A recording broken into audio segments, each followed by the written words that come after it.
Lalu ini ada bisnisnya, yaitu Alfamart, Negeri distributor driver distributor chemical, konsultan bisnis, dan jasa.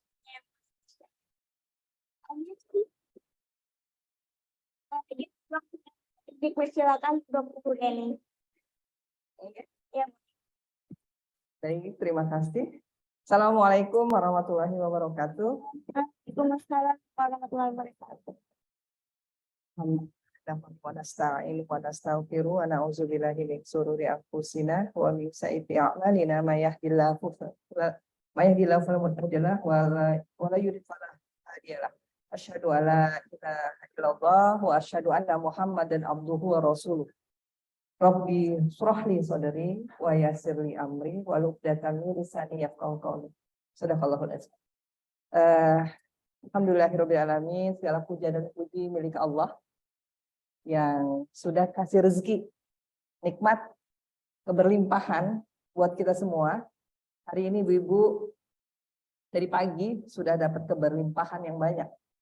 Alhamdulillah siang ini mudah-mudahan tidak berefek makan siangnya, efek ngantuk maksudnya. Kayak sengaja saya taruh di ujung ini kayaknya sama Bu Rini. Kemudian salam dan salawat kita sampaikan kepada tauladan terbaik hidup kita, Nabi Allah Muhammad Sallallahu Alaihi Wasallam, keluarga dan para sahabatnya. Ibu-ibu dan akhwat, mahat, ladies, sister yang dimuliakan oleh Allah, hari ini kita ketemu. Saya nggak mantep kalau nggak berdiri. Saya berdiri ya, biar agak benar-benar kayak coach gitu kan. Baik ibu sekalian, sebagian besar di sini sudah lebih jago dari saya sebenarnya, tapi perkenankan saya berdiri di sini untuk berbagi, sharing. Ini yang hadir ada berapa orang, Mbak? 8 sampai 50 beserta dengan itu ya, beserta dengan teman-teman di online. Luar biasa, di online ada 18 orang. Saya di sini, nama saya Reni Oktavia, tadi sudah dikenalkan, sebagian juga sudah sering ketemu, sudah berteman, sudah pernah nginep bareng belum ya beberapa? Ada nggak yang pernah nginep bareng sama saya? Bu ini belum pernah ya nginep bareng sama saya. Oh, saya pernah nginep bareng. Ayo Mbak, nginep bareng kita ya Mbak kemarin. Masya Allah beberapa hari nginep bareng. Mudah-mudahan bisa nginep bareng lagi Mbak. Dan jauh nginep barengnya di Mekah ya Mbak. Ramadan kemarin. Ibu-ibu sekalian, saya manggilnya enaknya sister aja lah ya. Mbak-mbak, teteh-teteh, Umi dan umahat, akhwat, banyak akhwatnya. Kemarin diminta sama Bu Rini, ditelepon sama Bu Rini dan Sarah untuk diminta untuk jadi motivator, bukan motivator apa Bu, inspiring. Karena tidak ada alasan syar'i untuk menolak, biasanya panitia itu sering hubungin saya, itu di ujung. Sudah 1 hari sebelumnya gitu, mendekati ke H gitu. Biasanya ada aja pas kalau udah deket tuh ada aja agenda. Ini dia lah dihubungin agak jauh gitu, kayaknya sengaja banget jauh-jauh gitu karena sering nggak bisa kalau di dekat. Ya sudah karena nggak ada pilihan, jadi langsung mengagendakan. Qadarullahnya kita hari ini ketemu, insya Allah ibu sekalian berbicara dengan inspiring. Sebenarnya kita semua di sini inspiring. Hanya kebetulan saya berdiri di sini, qadarullah saya berdiri di sini untuk share. Sebelum bahas tentang inspiring, sebenarnya kita ini semua yang ada di sini itu sebenarnya sosok inspiring. Inspiring harus jadi inspiring. Paling tidak inspiring bagi orang terdekat, itu wajib. Hanya masalahnya, kita itu nggak sadar kalau kita itu sebenarnya inspiring. Inspiring itu relate dengan kata apa sih? Bintang. Star gitu. Kalau misalnya di satu acara, ada yang jadi trendsetternya atau jadi tokohnya, maka biasa dibilang guest star. Oke, guest star. Kenapa pakai kata-kata star? Karena star itu salah satu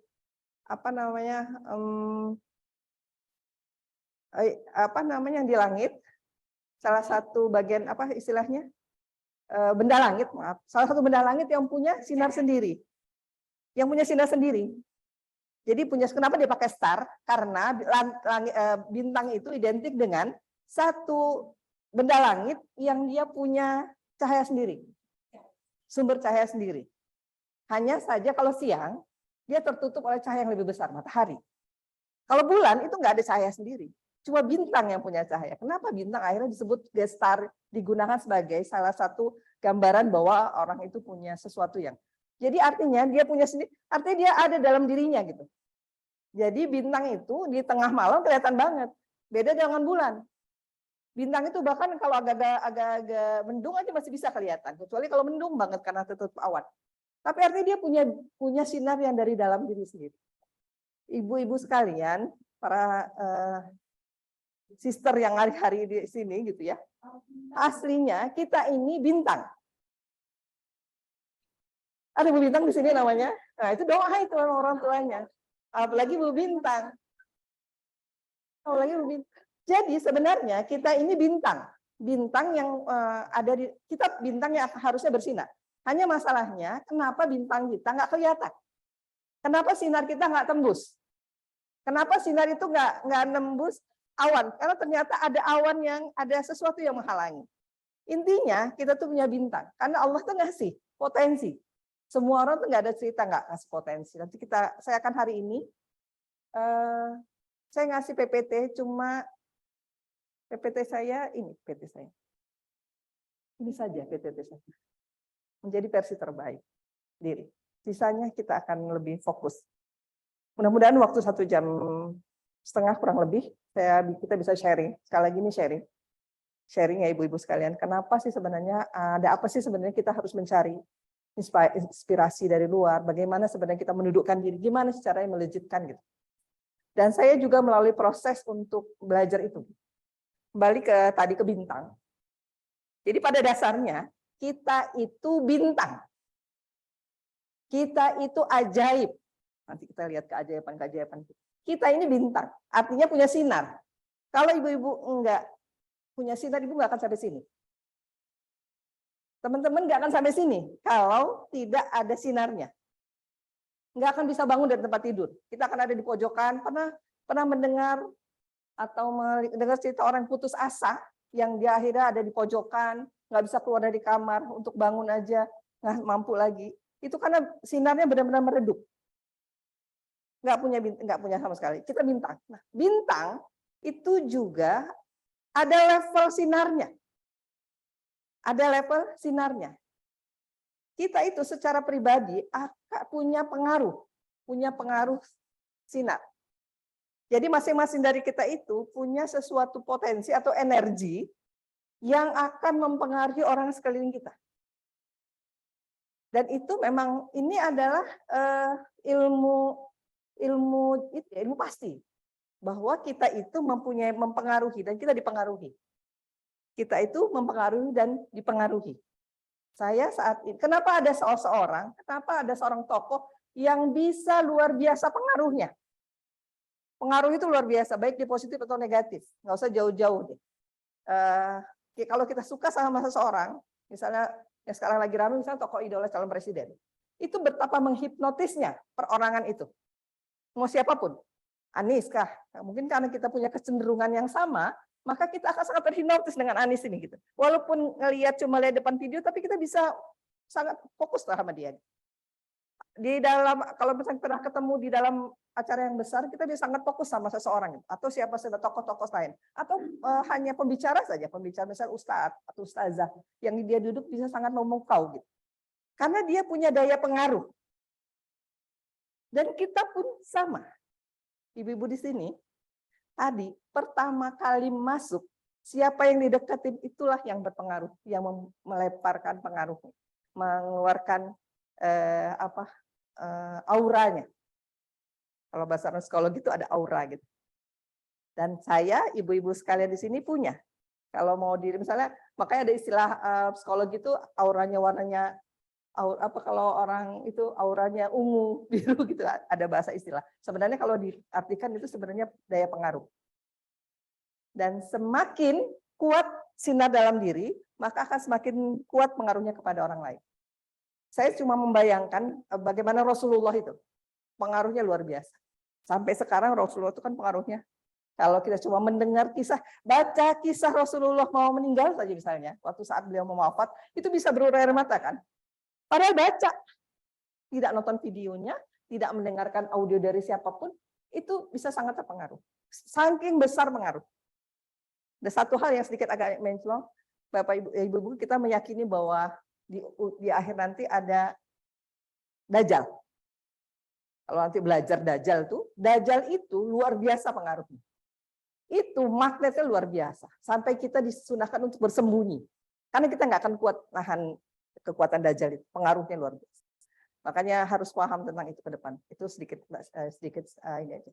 Nah, berhubungan dengan inspiring. Jadi makanya saya bilang kita sebenarnya inspiring, sosok-sosok yang punya inspiring.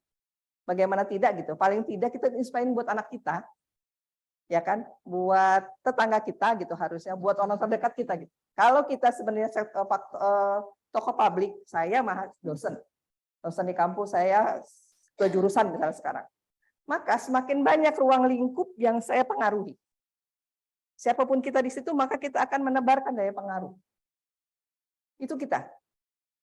Ibu sekalian, yang terkait dengan yang membuat di dalam TOR, kemarin saya kasih TOR, salah satunya adalah bagaimana agar kita itu punya keyakinan bisa melompat. Tadi bahasanya bintang karena kita masih ketutup. Ada targetan dari acara ini adalah kita itu merasa bahwa yakin bahwa kita ini punya potensi yang besar untuk loncat. Saya yakin kalau ditanya ke ibu-ibu sekalian, pasti yakin, oh saya punya kompetensi gitu. Tapi nggak yakin.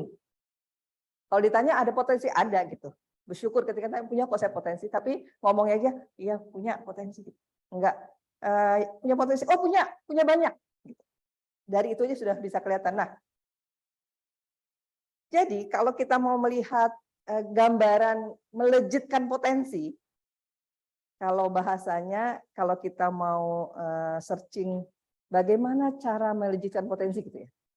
Atau dibalik, kita cari bagaimana cara membuat bolu. Biasanya yang keluar apa? Cara membuat bolu, alat dan bahan. Dan bagaimana caranya, bisa kalau alatnya apa, bahannya apa, bla bla bla. Nah, kalau kita mau bahas sekarang, bagaimana cara melejitkan potensi. Gimana cara melejitkan potensi? Ya potensi dilejitkan, gitu kan. Kalau saya membayangkan ketika melejitkan potensi itu pegas. Pegas, kita berdiri pegas, kemudian kita loncat gitu. Beda sama loncat biasa. Kalau loncat biasa cuma sedikit. Tapi kita akan menggunakan pegas untuk memberikan daya dorong yang luar biasa, sehingga yang kita punya itu bertebaran gitu lah kurang lebih. Bertebaran gitu di yang potensi kita punya itu bertebaran, sehingga memberikan manfaat yang luar biasa tambahannya. Nah, kalau ditanya bagaimana cara melejitkan potensi, ya potensi naikkan pegas, lejitkan. Tapi kan nggak sesederhana itu, gitu kan? Yang jadi masalah kita udah tahu cara melejitkan, tapi yang jadi masalah adalah saya potensinya apa yang mau dilejitkan? Itu masalahnya. Saya ini potensinya apa? Iya sih tahu saya punya potensi, tapi nggak ngerti ini potensi gimana cara melejitkannya. Ibu sekalian, para sister Ummahat dan Akhwat Fillah. Jadi yang jadi PR kita saat ini adalah gimana caranya potensi itu ketahuan makhluknya apa, jenis makanan apa, rasanya gimana, warnanya apa gitu kurang lebih ya. Karena kita sampai sekarang belum ngerti. Ya saya tahu punya potensi, saya ini orangnya pemberani, orangnya semangat gitu. Saya ini punya kecerdasan, saya mudah untuk beradaptasi begitu ya. Saya punya modal dari keluarga yang cukup berada misalnya, atau saya punya jiwa entrepreneur gitu. Tapi kok gini-gini aja ya gitu. Kenapa ya kok saya gini-gini aja? Karena ternyata ada sesuatu yang belum keluar, sesuatu yang belum ditemukan, sesuatu yang belum jelas. Saya mau ngajak ibu-ibu sekalian melihat ke mutiara. Mutiara mahal? Mahal. Bagus mutiara itu? Bagus. Harganya tinggi. Saya tanya, Kalau mutiara dari mana? Dari dalam laut yang dalam cangkang. Oke? Dalam cangkang. Sekarang saya tanya, kalau di Daud, kita ketemu mutiara enggak? Enggak. Kita ketemu cangkang. Enggak ada ceritanya ketika ketemu mutiara, nyelam, mau cari mau apa, mau nyelam, mau nyari mutiara, enggak akan pernah ketemu. Kenapa? Karena ada di dalam cangkang. Ketika dibawa keluar, dibuka cangkangnya, dipoles, barulah dia punya bersinar, barulah dia keluar. Nah, kurang lebih kita itu begitu, Ibu. Sekarang ini posisi kita lebih banyak dalam cangkang. Kalau sudah ada yang bersinar, cangkang udah kebuka dikit. Tapi sebagian dari kita masih banyak mutiara kita tuh ada di dalam. Mutiara itu, walaupun dia kalau sudah jadi mutiara, kalau dia sudah jadi itu ditaruh di tempat sini akan kelihatan bagusnya. Dan akan di tempat di emas atau digabung dengan berlian atau diamond yang dia digabungkan dengan itu. Kemudian dipakai. Akan lebih bagus lagi. Akan lebih bagus lagi kalau yang pakai cantik. Pakai baju mahal. Turun dari mobil mewah. Masuk ke dalam pesta yang orang-orangnya juga pakai diamond dan mutiara. Itu lebih meningkat lagi. Jadi gitu. Jadi mutiara yang dalam cangkang, ketika dia dalam cangkang nggak akan punya nilai apa-apa, maksudnya tidak akan terlihat oleh orang lain. Tapi ternyata luar biasa gitu. Ternyata mahal harganya. Tapi masih dalam cangkang. Maka yang terjadi adalah sekarang kita itu mengeluarkan dari cangkang itu. Nah sekarang gimana cara ngebuka cangkang itu loh kita ini gitu. Kita ini harus meyakini bahwa ini bersinar, star semua nih, inspiring semua, woman inspiring semua, dan star semua, bintang semua. Kita ini bintang Ibu, Bapak Ibu. Ibu-ibu, sorry Bapak Ibu sering, karena habis pelatihan juga pekan kemarin, isinya Bapak Ibu. Jadi sering keceplosan Bapak Ibu. Ibu-ibu sekalian, kita ini bintang, dan harus yakin dulu bahwa saya bintang. Artinya saya punya sesuatu yang bisa bersinar. Sesuatu yang bisa bersinar. Oke, balik lagi tadi. Jadi kalau tadi mau bahas masalah melejitkan potensi, ketemu dulu potensinya atau tahu dulu di mana potensinya. Dibuka dulu cangkangnya, ketemu potensinya, baru kita lejitkan gitu. Kalau alatnya gampang, nanti bisa alat.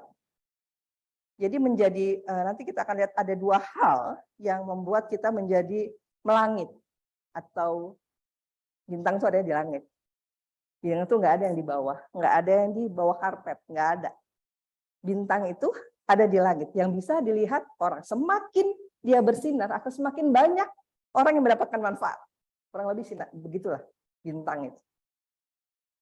Untuk jadi bintang, untuk untuk terbang ke atas, untuk ada di langit, maka perlu dari diri dan perlu faktor luar. Nanti kita akan bahas dua-duanya. Dia nggak bisa cuma jadi. Kalau dia cuma jadi punya potensi tapi nggak kebuka dan tidak dilejitkan ke langit, ya nggak akan jadi apa-apa juga. Hanya bisa dinikmati oleh diri sendiri. Kan nggak begitu kan konsep Islamnya. Semakin banyak manfaat, semakin baik. Gitu. Nah, kembali tadi. Ibu-ibu sekalian, ada yang menarik ketika kita membahas sebenarnya kita itu punya apa. Dan bagaimana kita mengeluarkan itu. Jadi, kalau kita mau bahas, saya nggak ada contoh barang sih ya.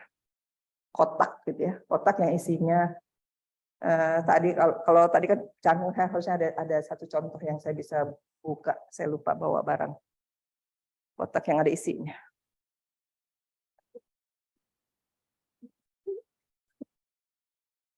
Kotak ada isinya LM gitu kalau bisa. Ada isinya ya. Harusnya isinya LM ini. Kotak. Ini kotak. Di dalamnya ada, anggap aja logam mulia. Tadi saya nggak kepikiran ngebawa. Kotak yang ada isinya logam mulia. Artinya ada gitu ya. Boleh. Ini anggap aja ini dalamnya logam mulia ya. Biasanya kotak-kotak gitu. Kemarin saya baru ngasih ada dosen kami yang pensiun, jadi biasanya ngasih logam mulia, kenang-kenangan 5 gram gitu dalam kotak. Jadi saya ingat kotak. Dalamnya itu emas. atau bisa diidentikan dengan sesuatu yang bersinar. Dan itu tidak akan ketahuan kalau di dalam kotak. Anggap saja ini ada emas di dalam. Maka yang harus dilakukan adalah kita membuka kotak ini. Atau menghancurkan kotak ini. Agar emasnya keluar. Karena orang nggak tahu, cuma kita yang tahu bahwa di dalamnya ada emas. Orang lain nggak ada yang tahu gitu. Padahal ini emas ini bermanfaat ketika dilihat orang atau bisa digunakan. Bintang itu menjadi bermanfaat ketika dia bersinar. Akan lebih bermanfaat kalau malam. Karena banyak menikmati. Sedikit banyak kalau di nelayan bisa jadi arah. Bisa untuk banyak sekali manfaatnya, terutama daerah-daerah yang kurang penerangannya. Atau kita juga bisa menikmati bintang. Atau banyak hal-hal yang bisa membuat kita menikmati bintang. Nah, ibu-ibu sekalian, maka perlu satu cara untuk membongkar, melepaskan dari kotak tersebut. Perlu satu cara untuk memecahkan kotak-kotak tadi sehingga kita punya barang yang mungkin kita legitkan. Gitu kan? Ya barang yang kita legitkan. Ini baru konsepnya dulu. Nah, apa kotak itu? Ternyata kotak itu adalah barrier. Barrier kendala mindset atau pikiran masa lalu, inner child, apa istilahnya? Luka masa lalu, segala sesuatu yang membuat kita nggak berani melangkah, yang membuat kita tidak percaya diri. Kita nggak tahu bahwa kita ini star, karena kita nggak yakin kalau kita ini star. Dan ketidakyakinan itu salah satu kotaknya. Ketidakyakinan itu salah satu kotaknya. Nggak yakin kalau saya ini bintang. Jadi yang harus dilakukan pertama itu yakin dulu bahwa saya ini bintang. Saya ini berkelimpahan, saya ini kaya untuk ukuran saya paling tidak. Saya ini cantik, saya ini berkecukupan. Makanya ada afirmasi ya. Kalau bahas nanti kita lihat bagaimana cara. Jadi pertama keyakinan. Keyakinan itu ibu-ibu sekalian setengah dari kesuksesan. Setengah dari kesuksesan. Bu Rini itu nggak akan selesai S3-nya kalau nggak yakin selesai. Saya mencontohkannya karena yang kenal. Bu Ani itu nggak akan jadi dokter kalau nggak yakin selesai. Teman-teman yang sarjana nggak akan selesai, nggak akan selesai kalau nggak yakin selesai. Jadi keyakinan itu satu-satu cara, paling tidak 50%-nya kesuksesan. Saya banyak bahas ini ketika saya ngisi materi terkait dengan wirausahaan. Saya kemarin ngisi di Serang hari Senin Selasa kemarin dari Kominfo, ngisi tentang wirausahaan. Dan ngasihnya isinya cuma tentang membongkar keyakinan itu. Dan cukup luar biasa 2 hari itu peningkatan. Jadi besoknya sudah cerita, saya bilang kalau ada manfaatnya silakan disampaikan. Dari malam itu udah Bu, saya dapat orderan sekian Bu, saya dapat ternyata malam ini dapat gitu. Saya ketemu sama orang-orang yang lagi putus asa dan kasih pelatihan. Salah satunya tadi itu membongkar kotak, membongkar kotak. Nah kembali ke tadi. Ibu-ibu sekalian, kita ini punya keberlimpahan yang banyak, tapi kita nggak ngerasa punya keberlimpahan. Kenapa saya bilang kata-katanya berkeberlimpahan? Karena kalau kaya itu untuk diri sendiri. Ibu-ibu jalan, lihat rumah besar, pagarnya tinggi, rumahnya mewah, bilangnya apa? Rumah orang kaya. Ibu dapat manfaat nggak? Enggak. Kaya. Jadi saya memaknai kaya itu cukup buat kaya itu diri sendiri. Untuk diri sendiri itu kaya. Mau kaya seperti apa, naik jet, mobil jet, pesawat jet, atau naik jalan-jalan ke luar negeri, punya rumah mewah berpuluh-puluh gitu. Tapi dia hanya kaya. Yang lebih dari kaya itulah keberlimpahan. Keberlimpahan itu adalah dia sekaya apapun dia punya sesuatu yang dia beri. Itu keberlimpahan. Jadi saya lebih suka pakai keberlimpahan. Balik lagi tadi. Jadi yang paling utama yang membuat kita tidak bisa melejitkan potensi kita karena tadi ada kotak. Karena salah satu kotak itu adalah yang disebut dengan kotak tadi atau kaca yang membentengi kita tadi, keyakinan. Kita nggak yakin terhadap potensi diri. Kita nggak yakin kalau kita ini keren. Kita ini nggak yakin kalau saya ini bisa. Saya nggak yakin kalau saya ini bisa usaha. Saya nggak yakin kalau saya ini buka bisnis bakal sukses. Maka yang harus dilakukan adalah menghancurkan itu, keyakinan, bahwa yakin. Gimana cara yakin? Ya yakin bisa. Saya mau cerita sedikit. Saya banyak sekali, kan banyak sekali ya, masih kurang banyak. Banyak pengalaman pribadi yang berkaitan dengan keyakinan.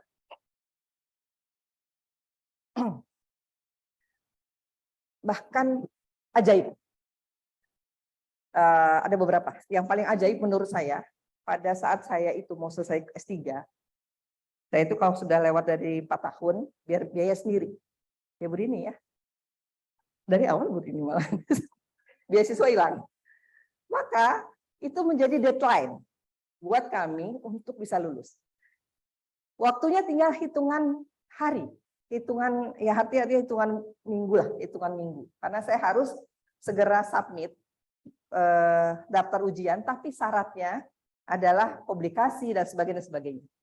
Itu dalam terpuruk ibu-ibu, sangat terpuruk. Mungkin ibu-ibu pernah merasakan sangat terpuruk ya, sampai kerjanya nangis saja. Saya di Bandung, di Unpad, jadi kerja dari Lampung ke Bandung, bangun bengong aja, aduh ngapain, nangis gitu kan. Terus nanti udah galau balik lagi ke Lampung, balik itu berbulan-bulan ya. Sampai ada satu waktu saya berpikir saya harus menyelesaikan, harus menuntaskan ini masalah ini gitu. Nggak boleh meninggalkan masalahnya. Selama ini meninggalkan masalah. Kalau masalahnya ada di Bandung, saya pindah ke Lampung. Sampai Lampung happy.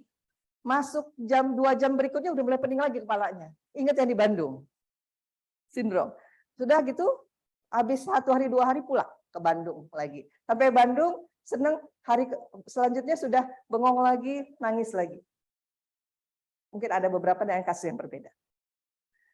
Pernah kejadian, berangkat dari Lampung, naik pesawat, sampai dari Lampung ke Bandung, naik pesawat, sampai Bandung ke kampus, duduk-duduk sebentar, langsung hilang moodnya, pulang malamnya, naik Damri.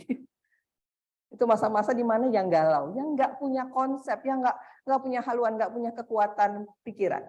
Satu waktu saya merenung, akhirnya ada satu titik yang tinggal hitungan hari, saya ada satu titik, saya bilang, ya Allah gitu. Setelah pokoknya ada proses lah yang membaca, mendengarkan audio yang bisa membangkitkan semangat gitu. Karena memang dicarilah sesuatu yang bisa harus membangkitkan diri. Saya pernah buka lab berbulan-bulan, pernah ada 2 bulan, cuma buka laptop tulisannya Bismillahirrahmanirrahim, bawahnya kosong, lama dilihat ini ibu. Enggak berubah berbulan, kurang lebih 2 bulan. Sampai saya ruqyah, sampai saya ke psikolog. Karena menyelesaikan kenapa gitu nggak bisa. Ternyata ada satu titik yang pertolongan Allah itu datang.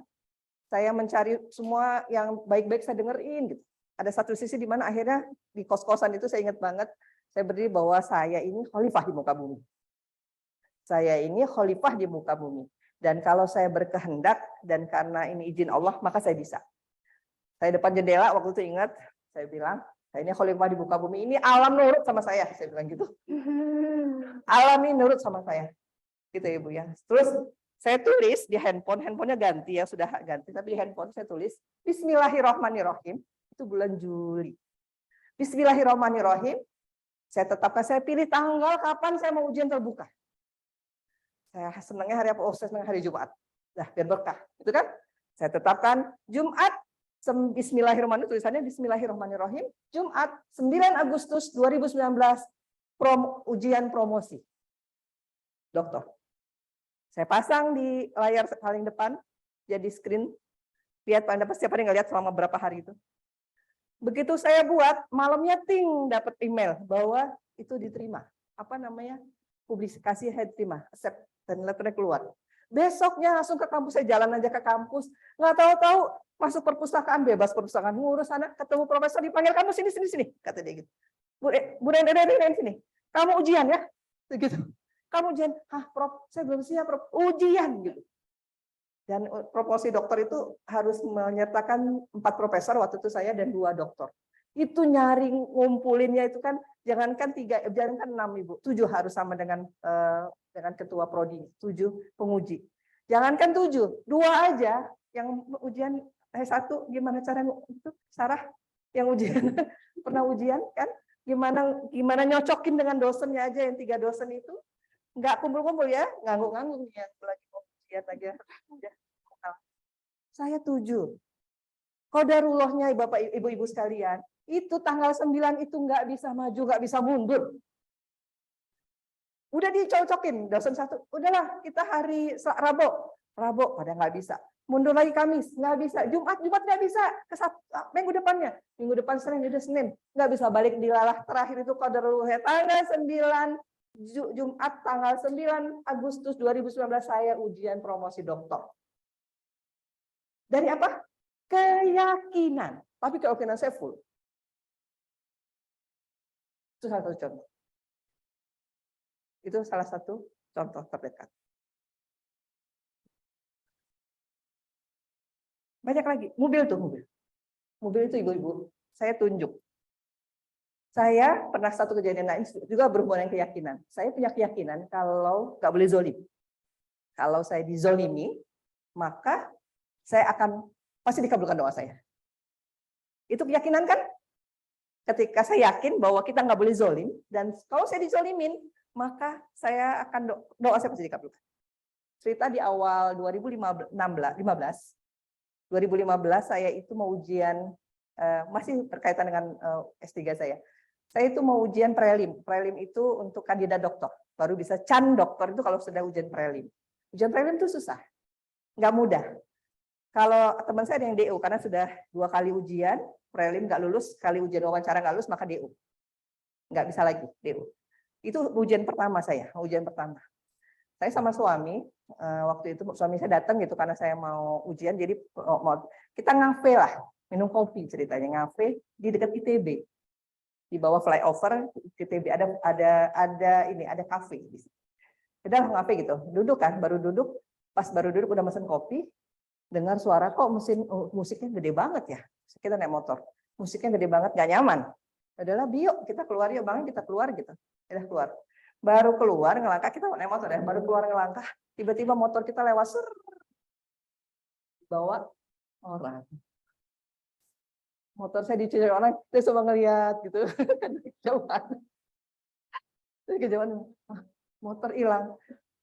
Qadarullahnya, Allah Maha Baik, saya itu tidak terpikir untuk doain jelek dia. Kalau dia tujuannya kasihan kan. Saya cuma Allah dapat hidayah tuh saya doa gini. Ya Allah, langsung disitulah, langsung saya doa. Karena langsung itu di bawah sadar saya bahwa kalau orang zolim dan dizolimi itu doanya dikabulkan yang dizolim. Saya doa ya Allah, saya mau ujian prelim saya lulus. Yang kedua ya Allah, saya mau umrah Ramadan. Ramadan itu waktu itu kan mewah ya. Tapi sekarang juga mewah. Ramadan saya mau umrah Ramadan ya Allah. Yang ketiga saya mau beli mobil HR-V warna merah. Cash.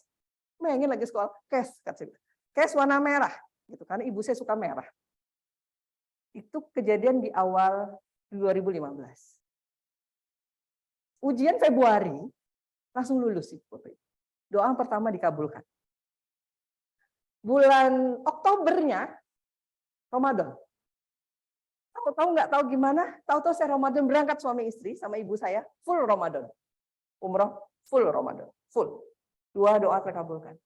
Desember itu mobil, sekarang saya pakai mesin pakai. Mobil merah itu nggak bisa digeser kebeli Desember 2016. Bukan 2015, 2016. Mobil ini. Jadi, 3-3 dikabulkan. Cuma bilang, aduh kenapa ya nggak doanya lebih banyak gitu ya. Yang saya nggak doa itu, doa cepat lulusnya. Jadi lulusnya itu agak belakangan gitu. Aduh doanya salah, coba doa lulusnya gitu. Itu apa namanya, jadi keyakinan itu kan apa? Yakin, keyakinan itulah yang akhirnya melejitkan, keyakinan itulah akhirnya kita membuat potensi kita jadi keluar. Dengan caranya gimana Allah jadikan gitu, potensi saya keluar, akhirnya saya bisa umroh dengan potensi saya bisa bayar umroh segala macam, bisa lulus, potensi keluar kan, lulus bisa beli kendaraan walaupun setengahnya minjem beli cash, tapi setengah minjem mertua, cash juga kan. Utang sebagainya pinjam punya mama, punya mertua. Ada. Gitu Ibu. Itu keyakinan. Saya memberikan contoh saja, Kak. Banyak ada beberapa contoh lain. Oh ya, satu lagi. Hanya keyakinan. Kadang-kala kita itu masalahnya, kenapa kita tuh dibilang sering nggak yakin? Ibu-ibu, sekali sering banget kita itu membatalkan doa.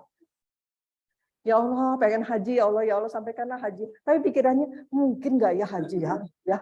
Daya kan sekarang udah tinggi banget. Daya daftarnya harus 30 tahun. Sambil doa itu, kepala kita membatalkan doa. Ya Allah, pengen suaminya yang keren ya Allah. Yang ganteng, yang banyak duitnya, anak konglomerat. Tapi balanya, mungkin nggak ya? Muka saya kan segini. Ya nyampe. Sarah dengan itu. Kata Mas Sarah lagi. Ya yakin. Jadi seringkali kita itu membatalkan doa. Ini ya Mbak, cerita sedikit saya umroh kemarin. Ada satu yang juga menurut saya luar biasa umroh. Jadi saya itu terakhir umroh, ibu saya itu hobi umroh Ramadan dari dulu. Sekarang udah almarhum awalnya. Jadi ibu saya itu kerjanya nabung setahun tiap hari, tiap ada sisa gaji ayah saya. Ibu saya itu tamatan SD. Ayah saya almarhum waktu itu lebih dulu. Jadi punya pensiunan yang kurang lebih 1.300.000 lah waktu itu sebulan. Jadi kumpulin. Ibu saya itu kerjanya ngumpulin duit. Kumpul Ramadan dia berangkat umroh. Sampai berkali-kali bertahun-tahun, ada 8 tahun berturut-turut umroh Ramadan. Jadi hobi aja, hobi jadi edik gitu ya, edik. Sekali waktu saya diminta nemenin gitu. Awalnya saya nemenin. Terakhir saya itu umroh di 2017. 2018 ibu saya meninggal, 2019 pandemi. 2019 mau berangkat umroh Ramadan, nggak jadi lagi. Kemudian ingat banget di 2017, di putaran terakhir, sebelum ke sana, saya kemarin umroh bulan September. September kemarin nggak sengaja juga ada, tapi tiba-tiba ada tawaran umroh murah, hari biasa umroh murah gitu, cuma 18 juta sekian, tapi dapat bintang 5, dapatlah berangkatlah September. Ketika saya baca umroh itu dapat gitu, ditulisnya itu nginepnya di bintang 5 itu Tower Zamzam. Tower Zamzam itu kan termasuk mahal ya, Tower Zamzam depan. Saya langsung begitu saya lihat, ya Allah saya dapat ini gitu ya. Saya itu di sekitar 20 juta, sekamar berdua lagi. Sekamar berdua dapat Tower Zamzam di Pullman. Pullman itu bintang 5, di sini aja mahal, apalagi di sana. Dan dapat murah, bukan juga karena saya banyak uang pada waktu itu, tapi murah gitu, dapat dan rebutan gitu. Dia saya dapat waktunya, pas waktunya, qadrarullahnya gitu. Kemudian ketika saya bahas Tower Zamzam, saya cari Tower Zamzam nih Pullman yang mana, pas dicek rupanya ya di Tower Zamzam. Saya langsung teringat 2017 ibu-ibu sekalian, ketika saya umroh terakhir sebelum pandemi dan sebelum 2017 saya di putaran terakhir waktu saya tawaf, saya itu gini nunjuk sama ke sana. Ya Allah, saya bilang gitu. Saya mau nginep di situ ya Allah. Saya mau nginep di Tower Zamzam itu ya Allah. Saya nggak mau jauh-jauh jalan. Karena saya selalu waktu itu umroh Ramadannya jauh-jauh karena tinggi harganya kan. Bisa puluhan juta gitu, bisa 40-50 gitu. Jadi saya yang sekitar 20-an waktu itu, ya tapi agak jauh jalannya lumayan. Karena pengen banget saya mau di sana. Saya baru sadar bahwa itu sebenarnya doa pada saat 2017. Enggak. Jadi Bu, Bapak Ibu-ibu sekalian, keyakinan itu harus mengalir seperti layaknya akhlak kita. Dan saya tarik, kenapa? Kok bisa sih orang itu bisa kaya terus gitu? Mapan terus gitu. Saya melihat fenomena bahwa orang yang sudah berhasil, banyak gitu. Ketika dia jatuh, dia biasanya kaya lagi. Karena memang sudah habitnya begitu. Nah, ada satu yang saya bilang keyakinan. Keyakinan itu disebut keyakinan kalau sudah masuk ke dalam bawah sadar. Apa itu otak bawah sadar? Kita itu 88%-nya bawah sadar. Tadi waktu Ibu makan siang, Mbak Oman waktu makan siang, ini enggak, nitenin enggak, dipikirin enggak cara ngambil nasi, ngambil, masukin mulut, kunyah, mikirin enggak? Enggak kan? Waktu tadi kita jalan ke sini masuk ke ruangan ini dipikir enggak kaki kanan dulu apa kiri dulu ya? Enggak. Ketika kita ngomong enggak dipikirkan, itu yang namanya otak bawah sadar. 88% kehidupan kita itu dari bangun tidur sampai tidur lagi itu otak bawah sadar. Kenapa kita bisa jalankan? Sudah relate begitu saja.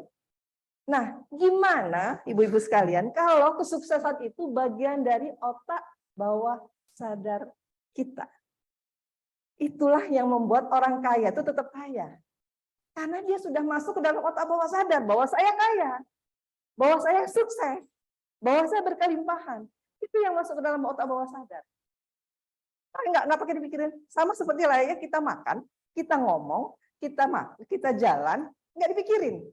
Karena sudah masuk ke bawah otak bawah sadar kita. Jadi salah satu cara melejitkan potensi itu, masukkan keinginan-keinginan kita maju itu ke dalam bawah otak bawah sadar kita. Jadi ini menjadi hari-hari kita. Menjadi akhlak. Kalau bahasa kita itu akhlak. Akhlak itu sesuatu yang tidak dipikirkan. Tidak dirancang. Kalau kita lagi tiba-tiba kena musibah, innalillahi gitu kan. Kalau orang lain misalnya ke Selandung, dia bisa, maaf punten nih, nyeritain kalau ada yang tidak biasa, ngomonginnya, bebek, ada yang latah begitu. Misalnya dia ke Selandung, bebek, ayam. Pernah kan kita dengar begitu? Itu akhlak. Di bawah sadar. Nah, kita juga begitu. Kita itu hari-hari kita itulah, termasuk juga sikap dan perilaku itu otak bawah sadar. Ketika kita disuruh maju tapi nggak percaya diri, itu otak bawah sadar. Ketika kita ketemu orang tapi kita menundukkan pandangan bukan karena menjaga pandangan. Beda ya, menjaga pandangan sama menundukkan pandangan. Kalau menjaga pandangan memang kita dengan sadar menjaga pandangan. Tapi kalau menunduk pandangan, jalannya gini, apa artinya? Tidak percaya diri. Orang tidak percaya diri itu identik dengan kurang bersyukur. Nah, ketika kita cara jalannya itu otak bawah sadar. Ketika kita misalnya ketika mau ujian PNS nanti kalau yang sudah lulus. Kalau kalian nggak yakin lulus, 90% kalian nggak lulus. Kalau besok itu kalau kalian mau ujian apapun itu, mau tes CMPNS, tes masuk apa, kalau udah nggak yakin, pasti nggak lulus. Yang bilang, pada saya ujian nggak yakin-yakin amat loh, gitu. Bohong dia kalau nggak ya, dia harus yakin dulu. Saya kemarin sedikit cerita juga, untuk membuat bawah sadar ini menjadi sesuatu yang inherent itu harus dimasukkan. Jadi harus disengaja. Kalau ibu-ibu sekalian belum punya keyakinan itu penuh gitu terhadap diri sendiri, keyakinan, maka harus pelan-pelan dimasukkan seperti layaknya kita jalan, seperti layaknya kita makan, seperti layaknya kita ke kamar mandi, seperti layaknya kita bangun tidur mau ngapain, udah setiap hari begitu. Nah, maka bayangkan kesuksesan itu kita masukkan ke dalam bawah sadar kita. Bintang yang tadi kita masukkan ke dalam bawah sadar, otak bawah sadar kita, bahkan ketika kita keluar dari rumah, ketika kita bertemu dengan orang, kita sudah menyatakan bahwa saya bintang, saya bermanfaat.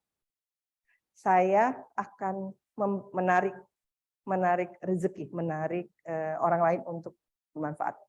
Untuk saya bermanfaat. Karena pada saat dia bermanfaat ada pantulan, dia akan balik lagi ke kita. Jadi itu lain lagi ceritanya. Jadi tadi satu hal yang paling utama adalah keyakinan. Keyakinan yang harus dipecahkan.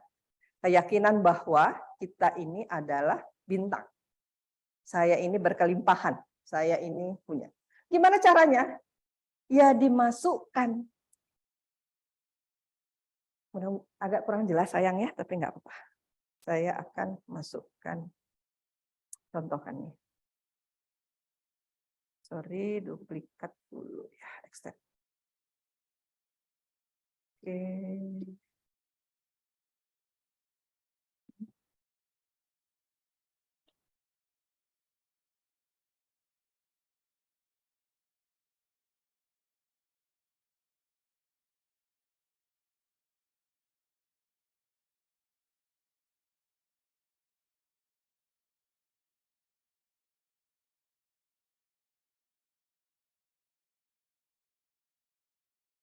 Ya, bisa kelihatan belum? Ternyata nggak berapa jelas ini gambarnya.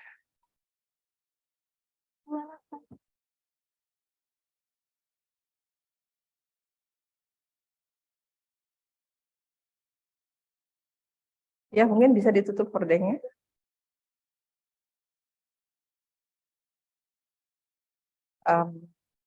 Bisa.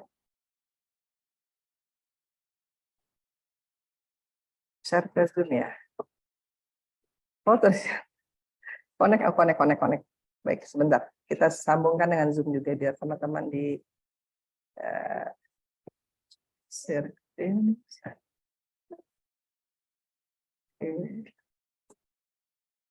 Video, saya mau share video. Apa? Oh enggak, ini udah share video. Insya Allah. Ini share video, bukan share sound. Tapi share video. Kalau share sound cuma suara aja. Mudah-mudahan terdengar. Hah? Yang mana? Yang ini. Unmute. Ini. Oh ya, biasanya sih langsung. Ini jangan unmute kan maksudnya? Ini. Share.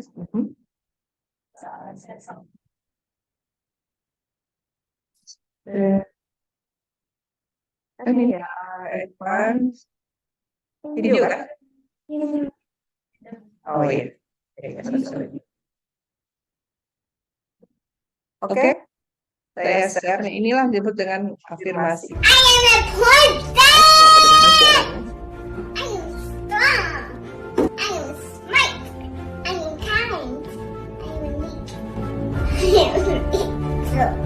Yang special. I love you. I am a princess. I am strong. I am smart. I am kind. I am unique. Yang special. I love you. Besar ya, lagi saya ulang ya. I am a princess. I am strong. I am smart. I am kind. I am unique. Yang special. I love you. Ibu sekalian, I am a princess. gambaran bahwa tiap I hari am strong. menyebutkan saya I am kind. important, saya penting, saya cantik, saya Yang special. apa kita spesial, saya terakhir I love you, maksudnya saya sayang cinta sama diri saya sendiri. Dan ini dimasukkan, caranya begitu, memasukkan keyakinan itu setiap hari sampai itu menjadi kebiasaan. Sama seperti ibu-ibu saya kepada saat memasukkan baca Quran, mendawamkan baca Quran, mendawamkan duha. Kita kalau sudah jam 10 lewat udah gelisah, ya kan? Nggak sholat duha. Udah semakin setengah 11 makin gelisah. Malam kita itu yang mulai jam 4 itu jam 4 kita sudah terbangun. 4 lewat sudah gelisah badannya, walaupun nggak dibangun. Setiap hari begitu. Minum sambil berdiri gelisah, nggak enak, pengen duduk. Karena itu sudah didawamkan. Nah, yang tadi itu yang menjadikan kita lebih bermanfaat, memasukkan itu ke dalam diri sendiri bahwa saya ini smart, saya ini penting, saya ini bermanfaat, saya ini berkelimpahan, saya ini cantik, saya ini apapun itu terus. Nah, itu akan masuk terus-menerus. Saya ini kaya. Saya terus terang saja dulu saya itu pelit. Sekarang juga mungkin masih pelit ya. Tapi saya itu termasuk berubah. Karena merubah diri sendiri. Jadi menjadikan diri saya itu saya mau dianggap sebagai apa? Saya mau disebut orang kaya. Kalau orang kaya gimana? Saya ngasih. Jadi ada satu waktu yang saya itu memaksakan. Saya dulu tipenya kalau pergi sama teman dompetnya ketinggalan. Sengaja ditinggal. Artinya apa?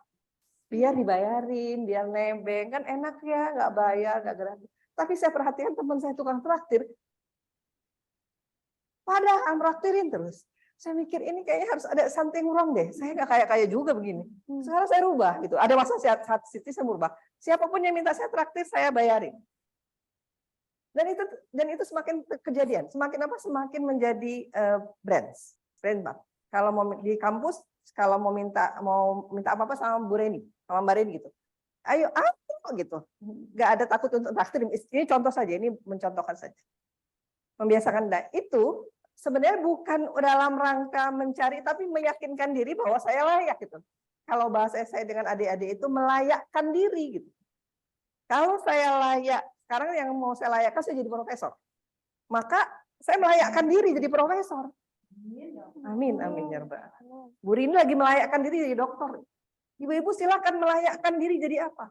Maka keluarkanlah kriteria layak itu. Misalnya saya mau jadi pengusaha, maka layaknya apa? Bla bla bla bla bla. Masukkan, cemplungin kepala. Cemplungin terus setiap hari. Setiap pagi ibu-ibu saya punya grup. Setiap subuh itu saya punya grup yang afirmasi. Afirmasi saya setiap pagi, saya magnet rezeki berkelimpahan. Setiap pagi, hari subuh, setelah saya sholat subuh, setelah qiyamul dan sebagainya, sholat subuh, yang pertama saya kerjakan buka handphone, nulis itu di grup. Karena kalau nggak dipanggil, saya punya grup itu. Setiap hari. Dan itu masuk. Meyakini setiap hari bahwa saya ini magnet rezeki. Mana rezeki ibu tahu kan, Mbak, teteh tahu yang dimaksud dengan besi berani? Besi berani itu magnet, besi berani itu kalau misalnya ada besi berani, di sampingnya ada kertas, logam, pena, sampah atau apapun bentuknya, plastik. Ketika dia didudukan di sana, yang akan tertarik yang mana? Yang logam. Itu konsep besi berani. Nah, kita juga sama. Tadi di awal saya bilang bahwa kita punya pengaruh. Kita punya daya pengaruh. Gimana caranya memberikan kemanfaatan yang besar? Maka perbesar daya pengaruh kita. Bagi buat kita yang maaf punten, kita punya catatan punya tugas khusus untuk mengajak dalam kebaikan. Maka yang harus dilakukan adalah memperbesar daya pengaruh. Ibu punten kalau punya binaan, mau datang dan seterusnya, karena kita punya daya pengaruh. Yang tanpa sadar itu masuk dalam otak bawah sadar kita. Bahwa ketika kita mengajak, kita yakin bahwa dia mau. Kalau ibu-ibu sekalian mau ngajak orang, mendakwahi orang, tapi nggak yakin si A ini mau, nggak yakin dengan dakwah kita baik, pasti tertolak. Karena gestur tubuh kita itu ngeluarin energi. Itu ilmu loh, ilmu pasti loh ibu. Ini ilmu pasti, bukan ilmu ilmu pasti, masuk ilmu otak. Nah tadi yang harus dilakukan adalah memasukkan tadi. Salah satunya apa? Setiap hari memasukkan itu. Sama seperti waktu ibu-ibu sekalian belajar memasukkan duha ke dalam diri kita, memasukkan kebiasaan sedekah, memasukkan kebiasaan sholat, memasukkan sholat tepat waktu dan seterusnya. Maka yang tadi itu sudah dilakukan. Saya melakukan itu setiap pagi. Bahwa saya yakin punya keberlimpahan. Sama seperti tadi konsepnya. Sesuatu bisa menarik sesuatu yang sejenis. Makanya istilah sekufu ya, kita tahu sekufu, kita akan berkumpul di sini karena kita sekufu ibu-ibu sekalian. Kita punya pandangan yang kurang lebih sama, tujuan yang kurang lebih sama, makanya kita kumpul. Ibu-ibu nggak akan kumpul sama orang yang pakai tank top. Bisa barengan, tapi tidak bisa berkumpul dalam satu frame yang sama. Kita nggak akan ketemu, kita akan tidak berkumpul bersama-sama secara lama dan nyaman dengan orang yang ngerokok. Maksudnya di kelas ini ada ibu-ibu yang merokok gitu, walaupun dia berhijab. Karena beda energinya. Nah, begitu pula dengan kita tadi. Maka tadi itu adalah memperbesar rezeki, memperbesar energi, besar energi. Energi lain yang harus disiapkan itu adalah kita merasa bahagia dulu dengan diri sendiri. Kalau sekarang lagi rame ya, berdamai dengan diri sendiri. Sebenarnya kita itu untuk menjadi lebih baik, lawannya orang lain atau kita sendiri sih? Diri sendiri. Yang selama ini buat kita stres, yang ngerasa stres, yang ngerasa insecure, yang ngerasa nggak nyaman tuh anak-anak bahasa insecure ya. Dila, siapa lagi yang namanya saya belum hafal semua ini. Insecure karena apa coba? Karena kita membandingkannya dengan orang lain. Kita nggak bandingin sama teman kita yang sudah lulus duluan. Kita nggak bandingin sama putih mulusnya teman kita yang skincare-an gitu kan. Kita ngebandinginnya sama orang yang sudah dapat lompatan pada satu sisi Bu Rini itu nggak bisa ngebandingin saya nggak bisa ngebandingin Bu Rini, anaknya banyak, selesai. Itu nggak punya saya gitu. Nah ketika saya membandingkan itu dengan Bu Rini, saya stres, insecure, nggak nyaman, nggak bersyukur. Dan itu akibatnya apa? Ke diri sendiri. Jadilah barrier yang tadi, kotak yang tadi kebangun lagi. Makanya sekarang itu yang dilakukan adalah kita itu menjadi versi, makanya judul saya itu menjadi versi terbaik diri kita. Nggak usah peduliin orang gitu. Dan itulah ketika kita sudah balik ke situ, maka kita akan jadi bintang. Percaya sama saya. Ketika kita sudah balik ke sana, maka pada saat itulah kita jadi bintang. Kita menjadi inspiring. Ibu sekalian, kita itu harus sering membuat cerita hidup kita sendiri. Membuat cerita hidup kita. Membuat cerita ajaib diri kita. Saya terus terang banyak membuat cerita ajaib. Saya merasa ajaib saya bisa umroh. Saya ajaib bisa lulus. Kalau mikirin, ya Bu Ani ya. Luar biasa. Maka bayang. Yang sekolah-sekolah ini yang sudah lulus, siapa yang sudah lulus? Kan yang baru lulus. Yang baru lulus S1. Yang baru lulus S1 belum lama, dalam hitungan 2-3 tahun. Selain Sarah, siapa lagi samping Sarah namanya? Bila, siapa lagi? Itu kan, siapa namanya saya? Mila, Bila, Sarah. Adila udah mau jelang, udah lulus ya? Mau lulus. S2 di UPO ya? Apa S2 di S3 gitu ya? Itu ketika lulus, nggak nyangka kan? Bisa juga ya lulus ya gitu. Kita tuh ajaib sih Ibu sekalian. Ajaib sekali. Kok bisa ya saya bisa menyelesaikan ini? Kalau mikirin kemampuan, nggak akan bisa. Jadi sebenarnya kita tuh banyak kisah-kisah yang luar biasa, tapi kadang kita tuh lupa kita masukkan itu ke dalam kotak, kita kunci kuat-kuat dan nggak pernah kita lihat gitu. Padahal sebenarnya banyak yang membuat kita kalau bahasa saya itu apa ya, bergelimang kalau sering kepala kita itu ya. Apa ya gitu, bahagia gitu ya. Karena kita merasa ingat waktu pertama kali kita tamat SD, dapat atau masuk UPTN yang kuliah, gimana bahagianya berkelimangan gitu itu ya, rasanya, iya, rasanya itu kan, atau pertama kali mendapatkan sesuatu yang apa, nah itulah gitu. Dan kadang-kala kesuksesan kita itu kita masukkan dalam kotak, kita kunci kuat, kita buang, kita lupa. Padahal hal-hal yang begitu membuat kita harus berbesar. Ketika kita buka, oh Masya Allah ya, pernah suatu ketika kita buka album, oh ya Allah ya dulu ya, nah gini ya, oh ya dulu ya. Ibu sekalian, yang dimuliakan oleh Allah insya Allah. Mungkin agak sedikit nyeleneh, mohon maaf kalau saya salah. Saya meyakini bahwa takdir itu bisa kita setting. Takdir itu bisa kita setting. Kita mau jadi abah takdir kita 3 tahun, 4 tahun ke depan, kita setting. Kita yang setting. Saya meyakini itu kenapa? Karena memang Allah bilang tidak akan merubah kaum kalau nggak usaha. Setting kan? Kemudian juga berdoalah kepadaku, bisa aku perkenankan. Jadi saya meyakini bahwa takdir itu kita yang setting. Tetap saja ada unsur Allah, tapi kita artinya setengah dari keberhasilan itu ya keyakinan itu, yakin bisa menjalankan ini. Jadi mau ke depan, saya ikut untuk ngedapat ini, saya pelatihan, training. Saya itu sama suami sama sepoltase lah. Kalau itu tuh sering ikut pelatihan. Kalau kita sudah mulai itu ikut itu deh training gitu, dikeluarkan bayar gitu. Saya pernah ikut training 6,5 juta waktu itu satu orang, berdua 13 juta. Hanya untuk belajar mindset. Hanya untuk mindset, dan itu yang saya dapatkan. Akhirnya, oh iya ternyata kita ini sukses karena kita mau.